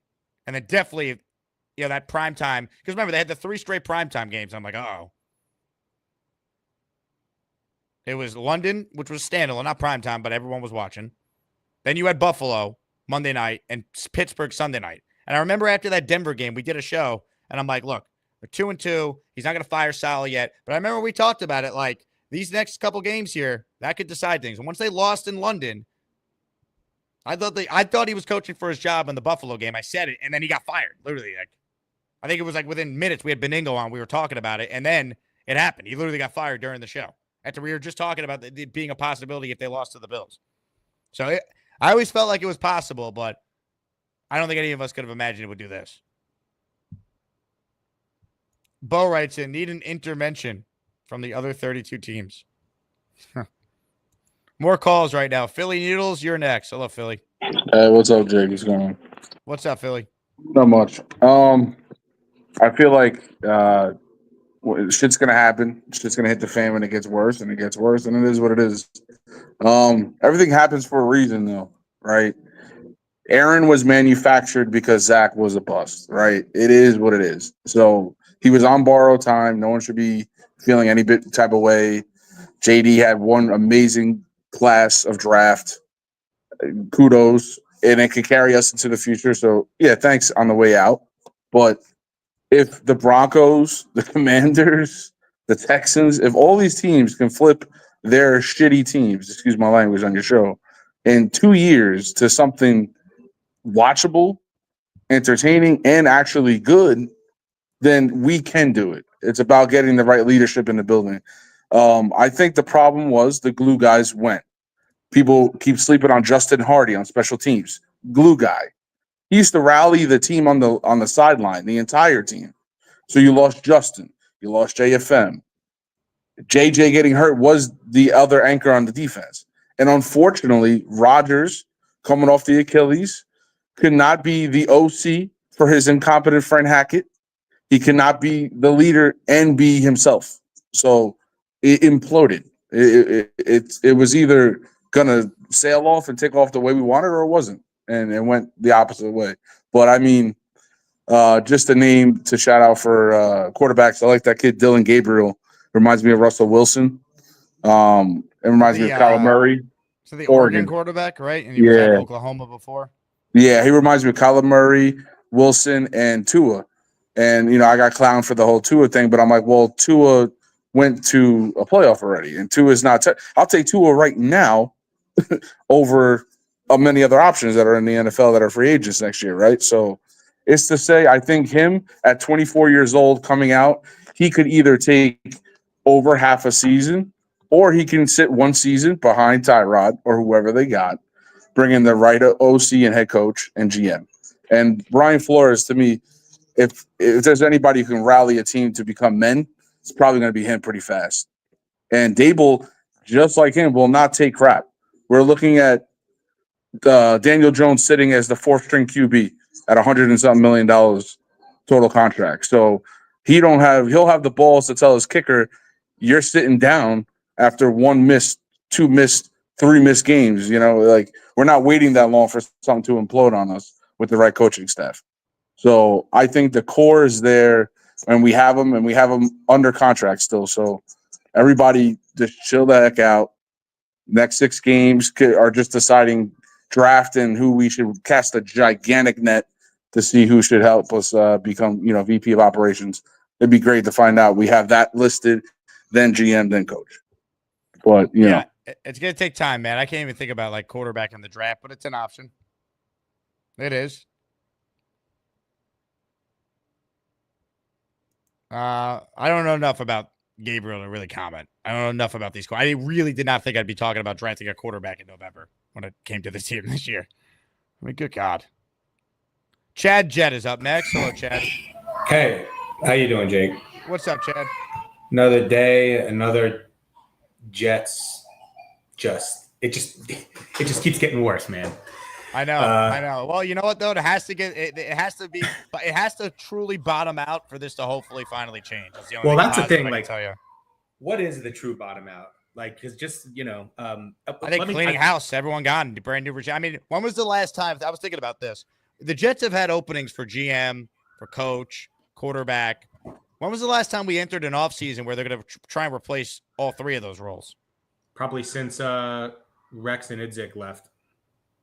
And but let's see. So, but Gino was still there. Oh yeah, sure, with quarterback. Yeah. Well, and here's the thing, like with the GM, and this is one thing I just want to quickly hit on is like Jet fans and in general have this like obsession with once someone leaves, they're like the best person ever, and we're supposed to build a statue. Let's just be realistic for a second. There's a lot of things going on right now, right? Woody Johnson did do everything we wanted to do. The problem is he kind of spazzed out there towards the season and started doing Woody things, right? So we have a really unstable owner. That's how I would put it. He's unstable. And he's emotional. He's like a fan. And he literally listens to us, which is really not good, right? He really shouldn't make decisions based on what people on Twitter say or X or whatever. Joe Douglas, like, look, here's the reality on Joe Douglas. He has 30 wins in 6 years. You don't need 6 years to rebuild. I see like, oh, well, look at the 6 players that he got us. Like 6 players in 6 years is bad. Also, to your point, look where they were drafted too, right? Like I'm not taking that away. You still got to hit on them, but like when your only thing you could point to is like you hit on top 10 picks in the top 40, even like great. But like, what else have you done? And he didn't do enough. And also some of his biggest misses, his first 2 draft picks were Mekhi Becton and Zach Wilson. Case closed. For sure. And that's the part no one talks about. What about the Ja'Kai Polites of the world? What about the Denzel Mims of the world? What about the Elijah Moores of the world? What about the James Morgans of the world? The Michael P. Ryans of the world? What about the fact that our quarterback blew his Achilles up 4 plays into the season last year, and he sat there staring at the ceiling. Yep. What about the fact that his inability, this is something no one's talking about, but this is the culmination of his failure. His inability to build an offensive line in 6 years means that in a win now year, he had to dedicate resources to buying an offensive line. Mm-hmm. He had to buy 2 veterans at tackle. He had to buy a new guard, and he had to go ahead and draft with the first round capital a tackle to protect from the oft injured tackle he just bought. Had we built an offensive line sufficiently, he had 6 years to do it. 6 years, right? We could have spent that money, spent that capital on skill players who could impact the score of a game, impact other things. He had to overcompensate for his failure this offseason, which is really, I think, like what really blew it up in the end.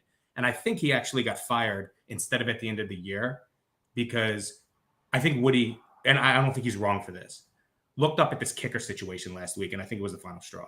I think you could be right. That, and also the way they just lost this game too was just brutal, right? So like the thing with the Jets is like we could talk about, we could rebuild all this stuff, and that's all well and good, but there's a fundamental problem with this franchise.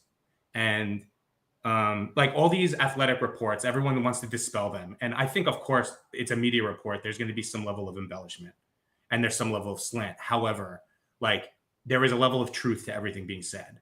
Like for example, and this is my guess, I'm just like estimating this. When the report comes out and says, Woody Johnson called the meeting and wanted to bench Aaron Rodgers. He probably didn't want to bench him, but he was probably saying, should we sit him down and protect him because he's clearly hurt?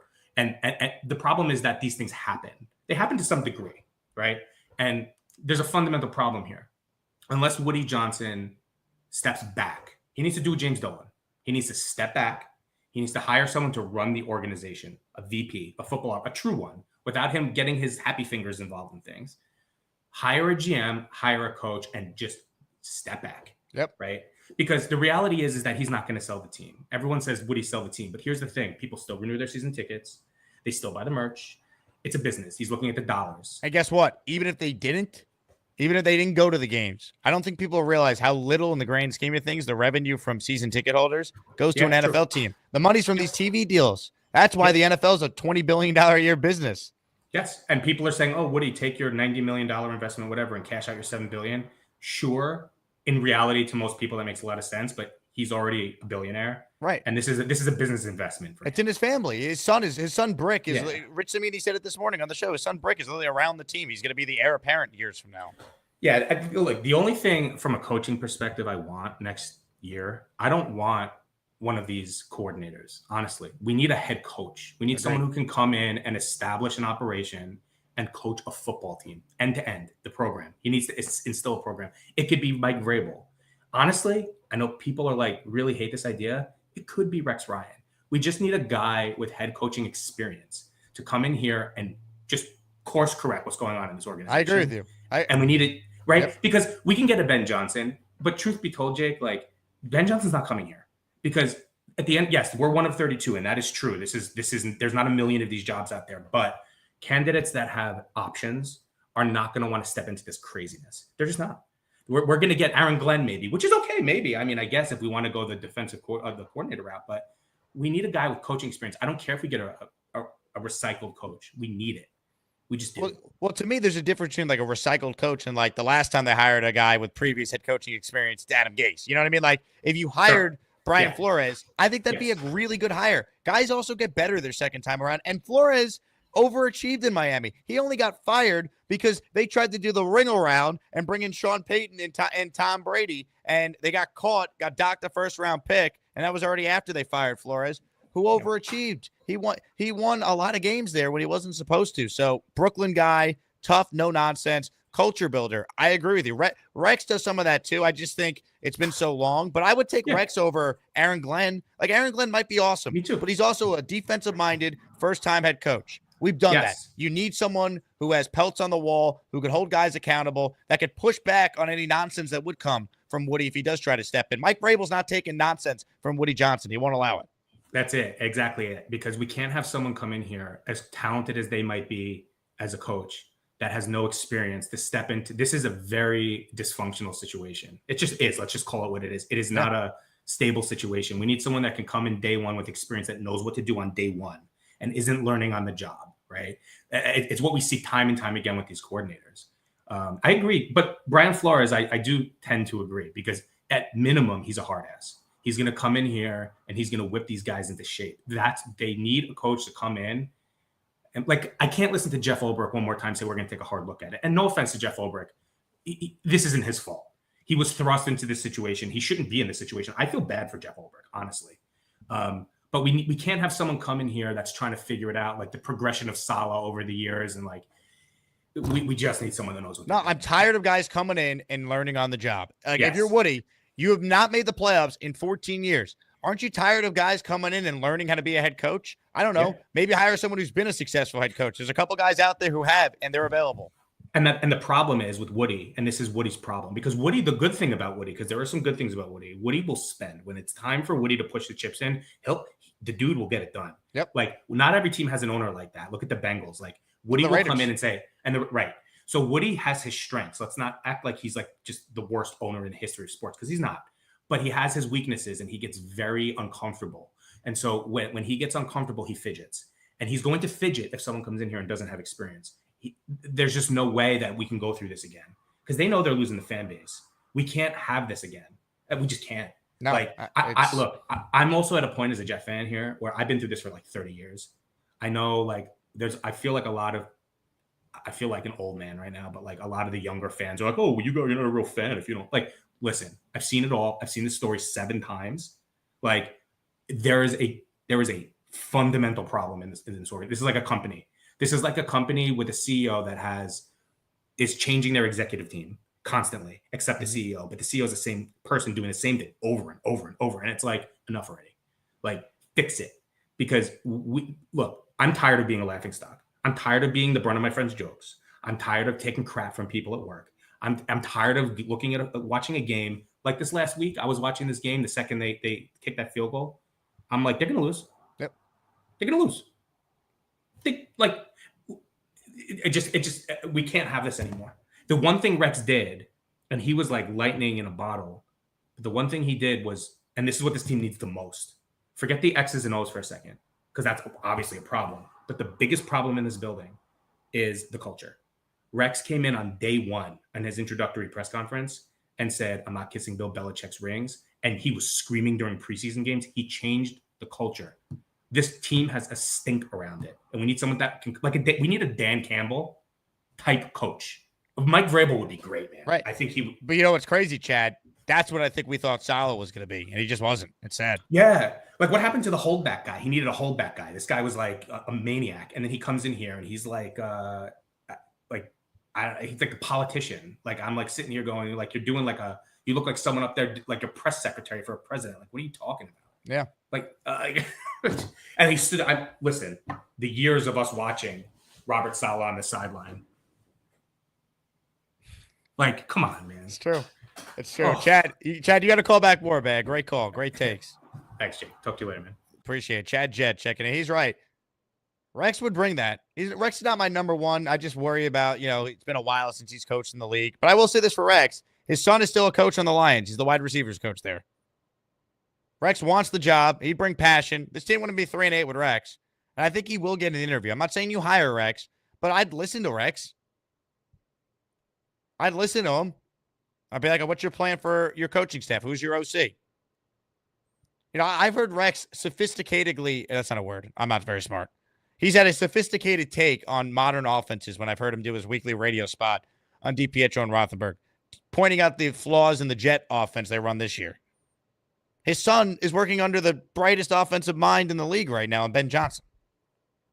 You don't think Rex would be able to identify maybe an assistant on the Lions staff that he could bring with him to be the OC of the Jets? Maybe it's Josh McCown, by the way. I'd love that.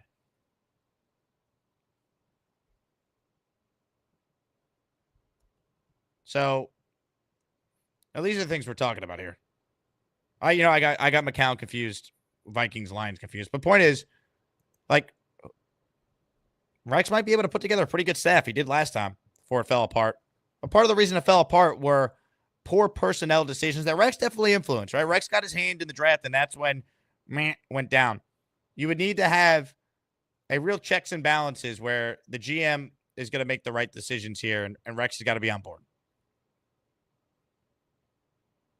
And it won't be Mike Tannenbaum. Mike Tannenbaum said today he does not want the job. City Burt writes in, Vrabel's going to the Raiders if Pierce is gone. He might. I don't know if we know that. What if Dion goes to the Raiders, the coach's son? I don't think we know. Everyone assumed Vrabel was going to get a job in 10 seconds last year after he got fired. He never did. These cycles are weird. And who's the surprise fire this year? 2 years ago, Brian Flores out of nowhere got fired. No one saw that. Last year, Mike Vrabel got fired. No one saw that. I think this year, Stefanski in Cleveland might be that guy. And I hope that happens. He immediately moves to number one on my list. And it won't happen, but I've seen some Niners fans being real pissed off about Kyle Shanahan. If the Niners were to be dumb enough to fire Kyle Shanahan, you sell him a piece of the franchise if that's what it takes to get him here. If you're Woody Johnson. And then stay out of the way. City Bird, is it fair to say Chris cares more than Woody? I don't know enough about either guy to say that. I can tell you, in my interactions with both, Chris was far more impressive last summer. Not even close. And I've heard great things from people I trust about Chris Johnson. People, person, you wouldn't even know he's a billionaire. Woody's just kind of goofy, you know, a little awkward. Chris is a real people's guy. It's why when the Jets were recruiting Aaron Rodgers, they put Chris. They scheduled Chris to show up to Rodgers' house first before anyone else arrived. Because they wanted the first impression of Jets ownership to be from Chris, not Woody. I found that to be interesting. And what do we keep hearing from Connor Hughes when he reports on Rodgers? Oh, well, you know, Aaron and Chris are really tight. Aaron and Chris are really close. Keep that in mind. Rick Gordon is up next on the Gusbuster Hotline. Hello, Rick. Hi, Jay. Long-time listener. Love your show. And I'm glad I'm finally on to just vent my frustrations, which echo most of what you've been talking about. I think, well, first of all, by the way, just to give it some context, I went to the AFC Championship game on December 29th, 1968. Oh, my God. It wasn't even the AFC Championship game then. It was the AFL Championship game. Yeah, exactly. But then again, when you're 70, sometimes you forget some of the details. But, man, it's just, you're doing a great job, by the way. Really, man, you're going to be a rock star. And I'm not just saying it to blow your sunshine. It's you're one of the you're actually keeping me sane, which is hard to with all of the years of the up and downs. And I have to agree with you, even though you're a lot younger than me, that this is just absolutely brutal. And I miss some spots here and there. Is there any truth to the Huff? Douglas wanted to keep Huff, but Woody blocked it. Or was that just another fake news noise? Yeah, I look, it's in the Athletic story, right? That, Douglas wanted to extend Huff and Woody wouldn't let him. I don't know. I find it awfully convenient that this comes out now, though. I'm just, so I don't know what to think. I think there'll be more on that as there's more stuff that comes out. Because I also found it interesting, right? You bring up Huff. Why wasn't there anything about JFM? Whose decision was that? That wouldn't be in the article bashing Woody? Like, how do you explain that one? Did we just let JFM go for nothing? Yeah, I don't know, but I have some doubts. I'm not a conspiracy theorist by any means. But I wonder how much does Woody meddle just enough to break something? And the one clear indication to me, and we might disagree on this, is when he fired Salah after the game in England, they were 2-3. I was at the 49er game. I was also at the Arizona game, as you probably know, because of the messages. Oh, my God. But, yeah, really. I mean, and I live in San Francisco now. I grew up in Brooklyn, but I've been on the coast for a long time. Anyway, they competed in 4 out of the 5 games that Salah coached. Now, granted, they should have won a couple. When you consider how close it is between being a winning team and a losing team, if they won the 2 Zerline games, and there's no way, in my opinion, they would have lost to Indy or New England, if Salah was still coach, that would take a 3-8 team and make them 7-4. I know that's wishful thinking, but that's how close it is from being a winner and a loser. But in any event, and I've said this before, you've read my comments. You got 40,000 and make it 140,000 followers, but it just made no sense firing Salah without having a plan B.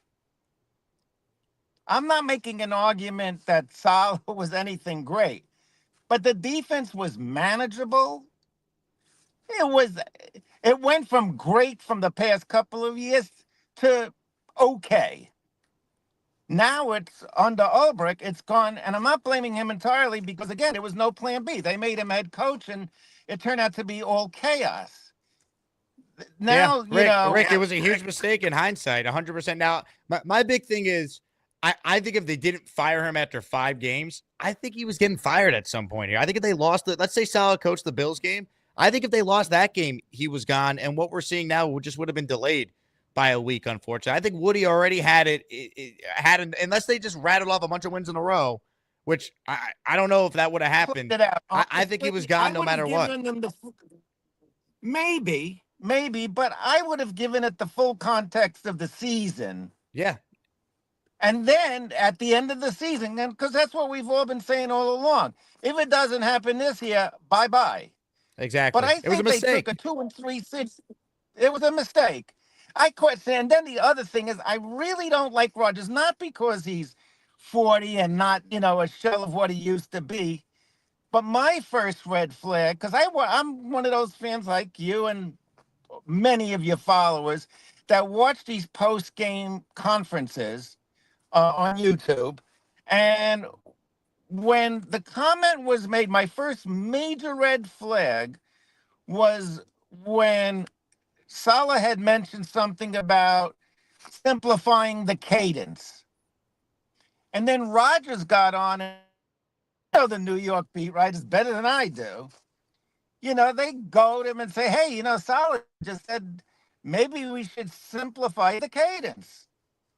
And then Rodgers said, well, we could do that, or we could hold people accountable. Now, the problem I have with that is not that that's not a true statement. Why the hell do you say that? You're not supposed to take things out of the locker room and put them on center stage for the whole world. So I said, holy shit, he's throwing his head coach under the bus. Then next week, Mike Williams runs a bad route. Same thing. I'm not saying he shouldn't talk to Mike Williams and say, you fucked that up and whatever. But don't say it in a post-game presser. And then the following week, he goes whack. I didn't even see that one, but on the beat writers. And he's supposed to be a leader for Breece Hall, for Garrett Wilson, for the young guys. That's not the way leaders behave. I'm glad I had an opportunity for you to give me a free therapy session today. This is brutal. Hang in there, Rick. I appreciate you calling in for the first time. I've seen your comments for years. The first thing with the first Rodgers thing with the Salah cadence thing, I think Rodgers was just annoyed. It's like, why are we changing a staple of what I've done for 20 years because guys can't stay on side? So I think he was just pissed. And I also think the way the question was worded caused that answer. I know Zach Rosenblatt mentioned on his pod, he's like, I thought the question was clunky how it was asked, which kind of put Rodgers in a spot to answer it the way he did. And that's from someone who was at that press conference. Now, the Mike Williams stuff, in hindsight, he shouldn't have said it. He shouldn't have said it. And you could say he's being honest, but, and Mike Williams was at fault there. He ran the wrong route. And then Rodgers saw he was ran the wrong route, so tried to adjust mid-throw, and Mike Williams ends up slipping, and it gets picked. You don't say it, though. You don't say it. Now, you could get away with it if you're Aaron Rodgers and you're playing great up until that point and you just had a tough loss that night. But you can't. So that was bad. And then I don't know which one you're talking about with the media or whatnot, but we know Aaron has his war with the media always. He uses it as motivation. It is what it is. If he was playing better, it wouldn't matter. I think that's what it comes down to. You know, and to your point, if Zerline was kicking better and this defense was anywhere close to what they've been, even this version of Aaron Rodgers, who's clearly not what he was, would be good enough to win more than 3 games right now and still be in the mix for a wild card spot and at least give us some watchable football down the stretch that matters, not what we're talking about now in November. No GM, no coach, probably no quarterback. So it's just, the whole thing is just a mess. Hit the like button if you're just tuning in. I got a couple people still left on hold, so I will continue this show. City Burt writes in, how about Theo Epstein like the Browns did with D. Podesta? No, I don't think you would do that, but the Commanders did bring in Bob Myers as a consultant. He helped with the interviews. You want to bring in Theo Epstein to try and identify what winners look like? Okay, I'll listen.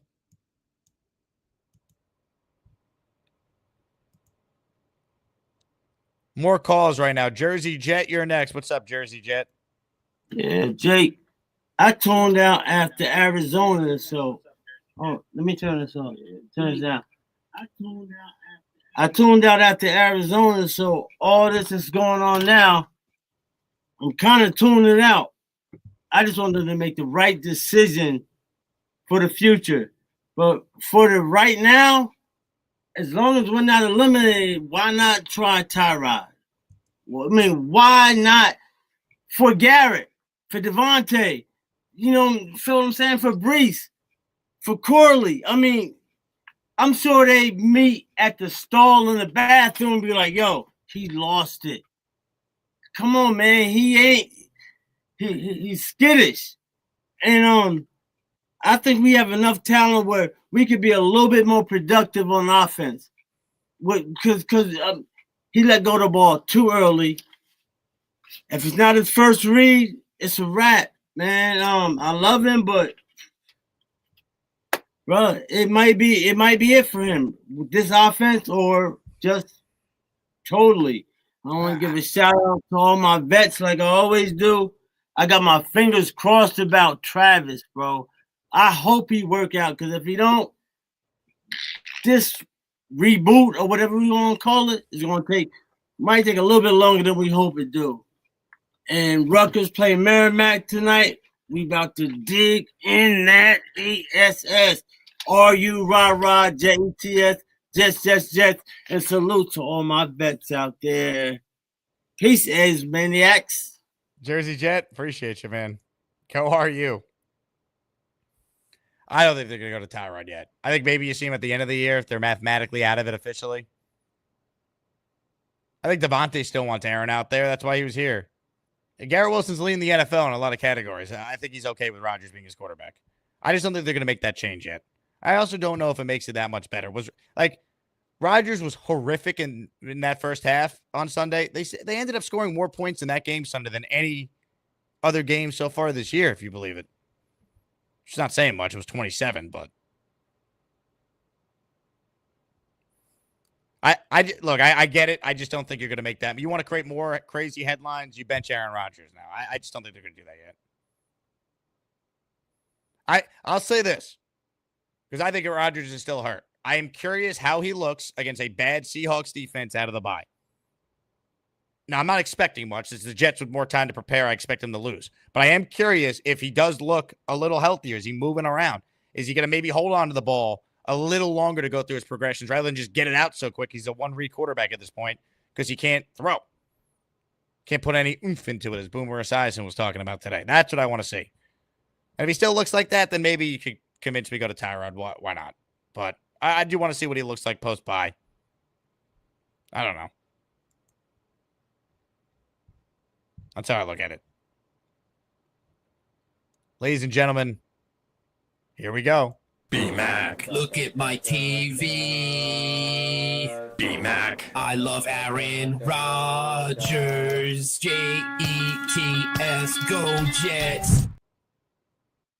Hey Jake, happy Wednesday to you. Happy Wednesday. Yeah, I know. What a clown circus. Which are we shocked is the Jets. They always give us a clown circus, especially when they're losing. But no, I'm not, defending Rodgers or anything like that. He is playing terribly. He is playing bad. I do think he is kind of washed at this point. Not completely washed, but I do think like the things that he used to do, he couldn't do no more. But I think that but what bitching him is gonna show up. Like I don't think that, he's he's part of the problem. He ain't the only problem. I mean, again, he wasn't perfect on Sunday, but like you said, the offense did enough to win, and then the Jets defense just went heroic. You know what I mean? Like, I'm shocked, but I do think ride it out with him ride it out with him with the next 6 games, and even if they are mathematically out of it, I think I think you just ride it out with him for the next 6 games, and then cut bait. Cut bait, and then move on, and then start new from there. And I'm still a Jets fan when he goes. I'm still rocking with y'all. I'm still rocking with the Jake Ass Maniacs. I'm still going to be calling on the show. Hell yeah. You. And well, then, that's good because the one thing let me just say is, this real quick, B-Mac. Alan wrote in, oh my God, when A-Rod goes, could this fool follow? So it's good to hear you won't be going anywhere.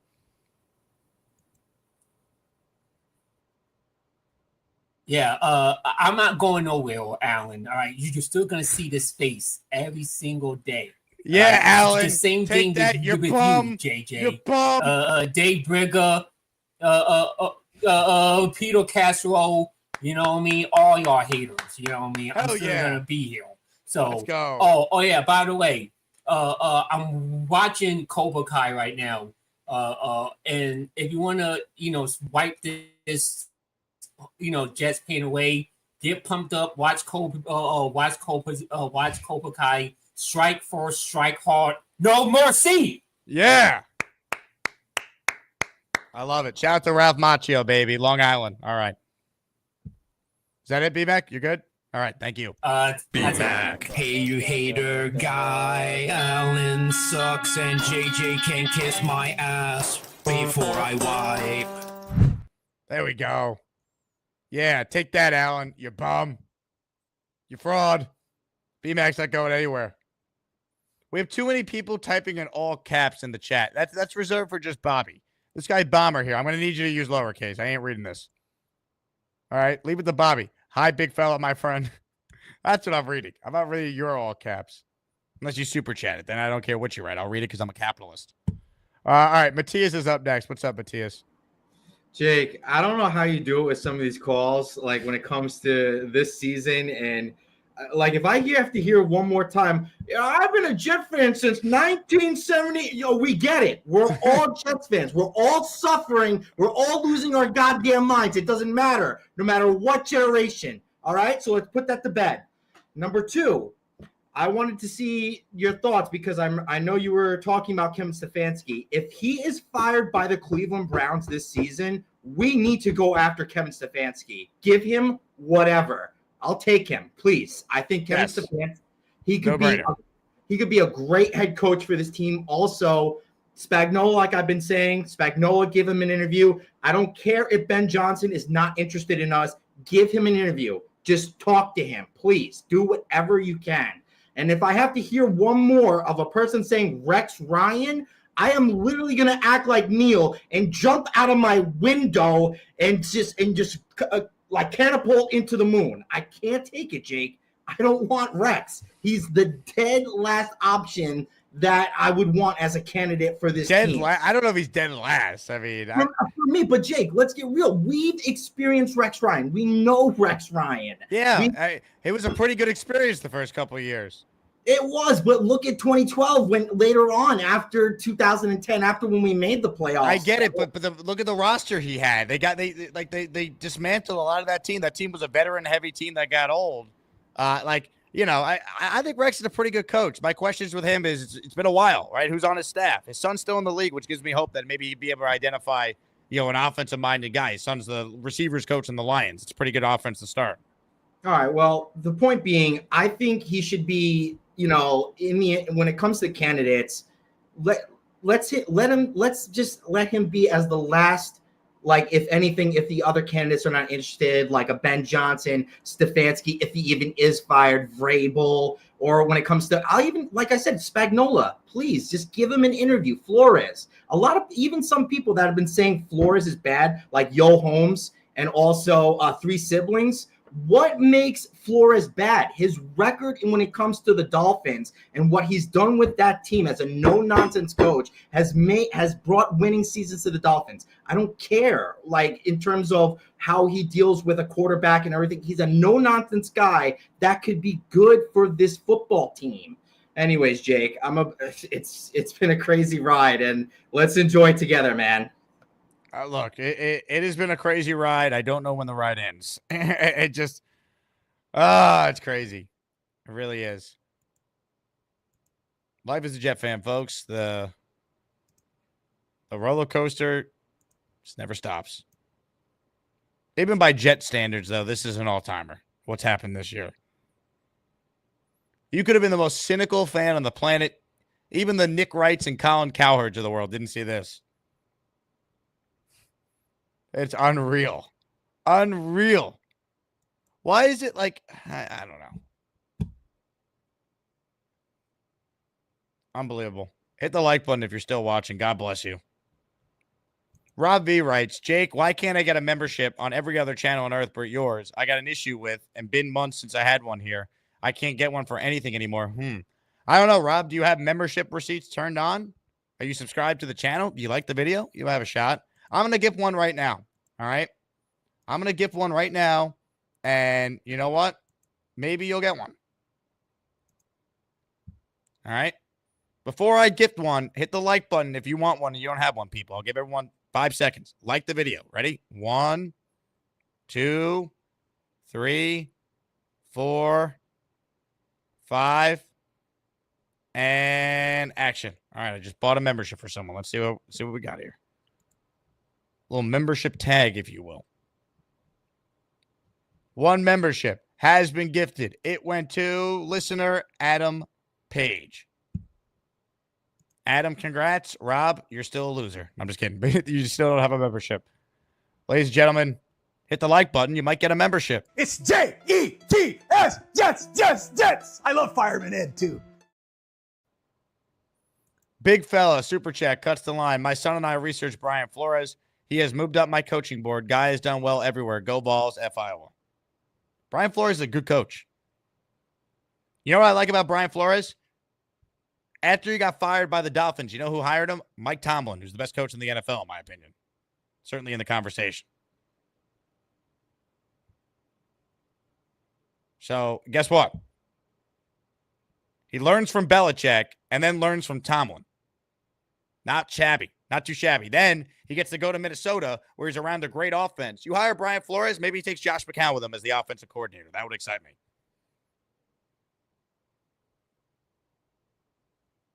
That'd be pretty cool.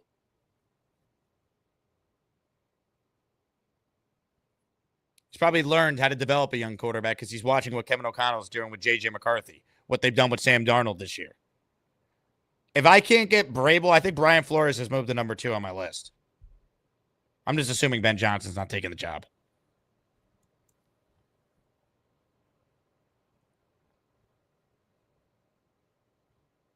Sonny says, same here. I tried buying and can't pay for one.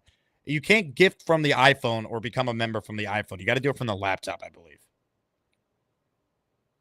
Larry says, hiring Flores will be the worst possible choice. Who would you hire then, Larry? Tell me. See, the problem with this is everyone's got an opinion, which is fine. I give opinions every day. I'm right about some. I'm wrong about plenty. I don't know if there's a perfect hire out there for the Jets. I think Vrabel would be great. And you got people like Three Siblings Jay in the chat calling Vrabel mid. Like if Vrabel is mid, who's actually good? Who's the right hire? All right. Unfortunately, I can't get Weeb Eubank out from the grave to coach this team again. All right. 80-year-old Bill Parcells has not taken this job. In fact, I don't even know how Parcells might be older than that now. He's 83.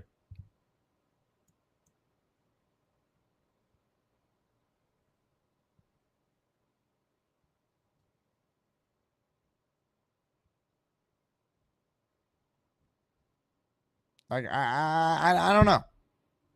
I don't know what the answer is.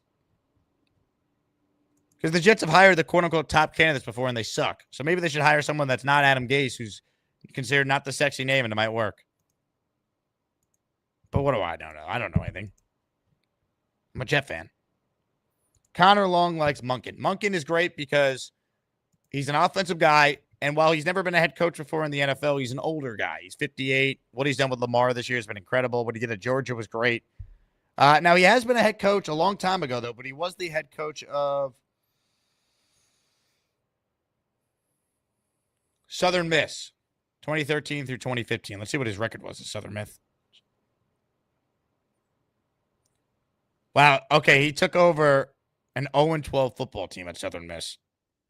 And he went 13-25. So he turned them around. They were better than when he got there. OC of the Bucks from 16 to 18. OC of the Browns in 2019. The Jets hired John Dorsey. I wonder if they would hire Monken. OC of the Georgia Bulldogs. Currently in his second year as the Ravens OC. You could do a lot worse than him. Ladies and gentlemen, Ralphie Rocks has paid it forward. He has gifted a channel membership. Thank you, Ralphie. Bang! Bang! You guys might not be able to tell, but that icon for Ralphie is a picture of him and I at one of our T-Squared social watch parties. If you hear your name called, you're a member. M. Goops. Congratulations. You're a channel member, baby. Connor says, I think Glenn will. How does Connor long to have a membership? We've slacked with the gifting of memberships because we've all been so angry just talking about the Jets. We haven't paused to add a lot of new emojis. I did ask Gator for something Woody Johnson related that could be funny. So we can work on that. If we don't laugh, we'll cry.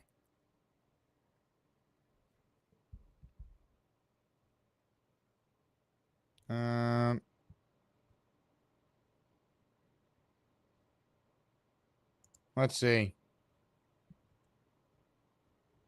I love how Alan's like, Monken never forgot losing the Jets job to Gase. Aaron Glenn also interviewed the last time the Jets had an opening. You wouldn't take it if he got offered it? Come on. If the Jets offered Todd Monken a head coaching job and he had no head coaching opportunities elsewhere, you would take the Jets.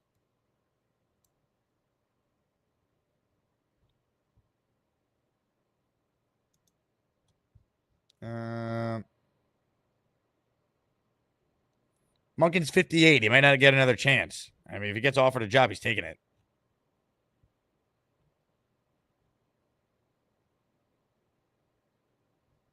Let's see. All right, I think that's going to wrap up our show here. Anyone else have any other final thoughts on this disaster? Reminder, merch store, jakeasman.com. If you don't want to wear Jets gear anymore, I get it. So wear Jake Asman gear, Asmaniac gear. jakeasman.com. Rick says, of course, I get in here just in time for the end of the show. Rick, you're here, baby. The great Rick Kent. Always coming through for the people. I said this on Nick Shine's show last night. Rick Kent's one of those names that you can't just say Rick. You have to say Rick Kent. He's a first and last name guy always. Nick Shine's another guy. You can't just say I was on Nick's show or Shine. It's Nick Shine. It's Rick Kent. Boomtown says, final thoughts. Two great first-time callers today. Hey, Boomtown, why don't we do a new bit? If I remember to do this, and you remind me. Nick Shine does the What Did We Learn with Boomtown, and Boomtown basically comes up with funny comments from the whole show. Maybe we'll start mixing in a little final thoughts from today's show. Rich says, subscribe and like.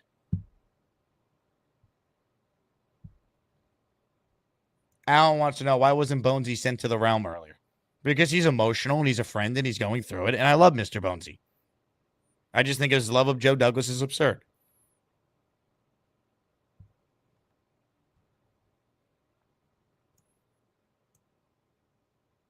Connor says, I could possibly see Dorsey taking the Jets job and maybe bringing Agnew with him or vice versa, than Johnson or Glenn for head coach. Connor, if you could pull that off, I'm in. Steven says, final thoughts, Saban as a consultant. It can't hurt. I don't know if Woody would do that, though. Alan says final thoughts. Rodgers goes. BMAC goes. BMAC says he's not going anywhere, you butthead.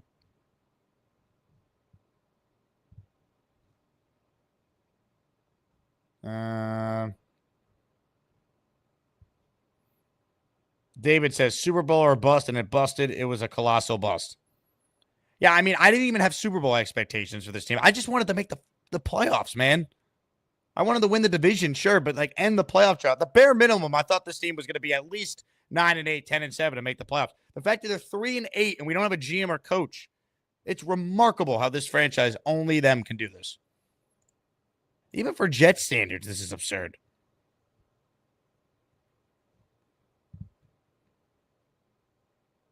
Someone asked about Jerome. We haven't heard from Jerome in a while, but I do love Jerome.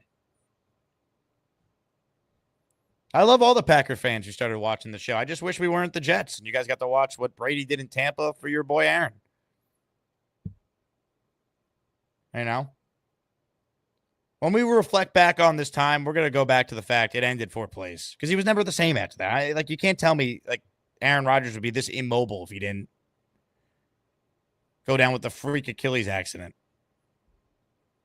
Like, once again, if you told me Aaron Rodgers would play every snap of every game this year to this point, what would the Jet record be at the bye? I'd say they're 8-3, not 3-8. They're 7-4 at the bare minimum.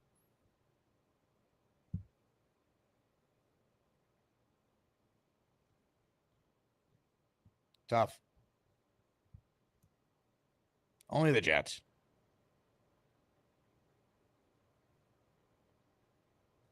Someone wrote Leon Rose. He's a little busy right now, but if he wants to sit in the meeting with Woody, I would trust his opinion over Charlie Casserly.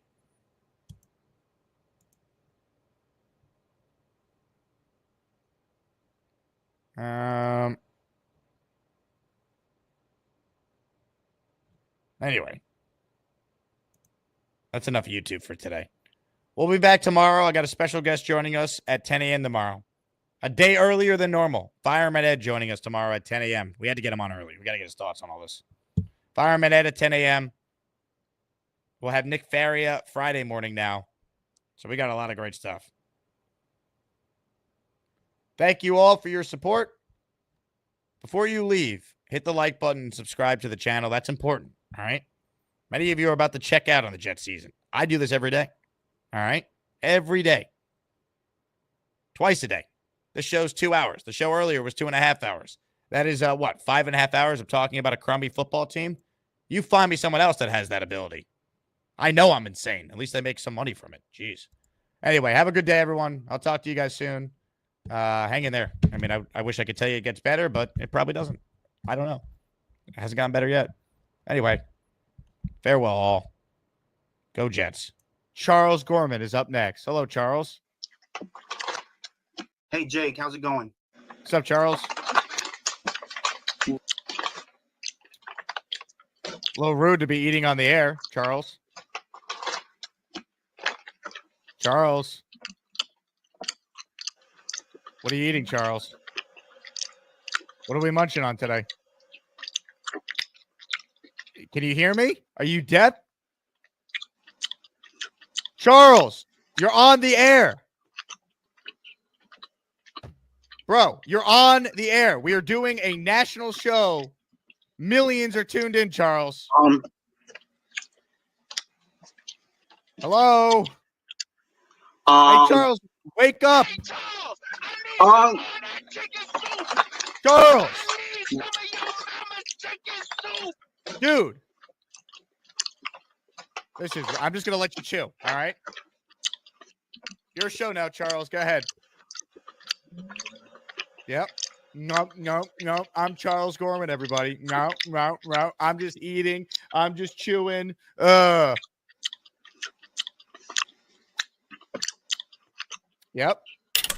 Okay. Should we move on or just let Charles on the screen just eat here? Yes, go. You're on the air. Yes. What? Oh my God. Stop eating. Oh my God. What are you doing? Goodbye. I can't. Oh, brother, this guy stinks! We'll see you later, Charles. Can't stand watching. Hey, Robert, thanks for taking my question. With Zach starting again Sunday, does he have any compromising photos of you or someone else in the organization? No, it's a fair question, Jake. I'm going to take the fifth on that one. What the hell is this going backwards bullshit? You don't go backwards. You throw the ball out of bounds with your big goddamn arm, and you go back in the fucking huddle. No, it's a fair question, Neil. This is bullshit. Jose Feliciano, the blind Puerto Rican guitarist, can see that he is terrible. This kid does not want to run with the ball. Are you telling me this is the shit I'm talking about? You bitch's ass! You did his ass on my damn field! No, it's a fair question, King. The third damn year we are seeing this in Neptown! He's not trying to win the goddamn game. You gotta be kidding me! Send his ass the fuck down! I could have made 20 yards with that goddamn hole. If your quarterback cannot play in the NFL, they get rid of him. Oh, there's one of his 27-second throws. Oh, it's amazing. I don't give a shit. If you cannot play football, get your ass off the field. And walk around and wipe Rodgers' ass because that's all you're good for. And you're sitting here defending this bullshit. If I see Zach Wilson go on that field, me and Lowski are going out personally, and we're going to take his ass off the field. It is torture, man. God damn it. All right, thanks, guys.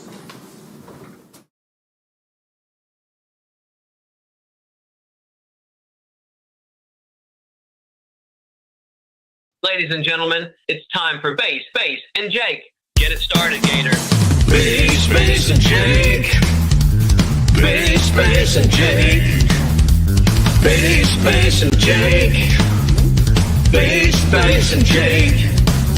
Well, Superchat always cut the line. And the Boyalo dances really fine. When she's so trucking and back them jets. My senorita, you know she gets real happy. Real happy if that female that doesn't rhyme. Hey, Gator, it's a family show. Oh, yeah, I forgot. Bass, and Jake. Bass, and Jake.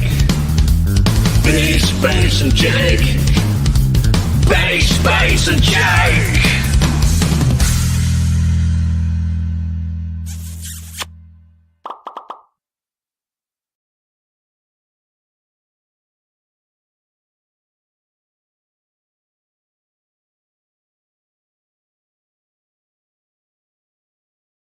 The Jets are going to come back. No, they're not. They're never going to come back. They're never going to come back.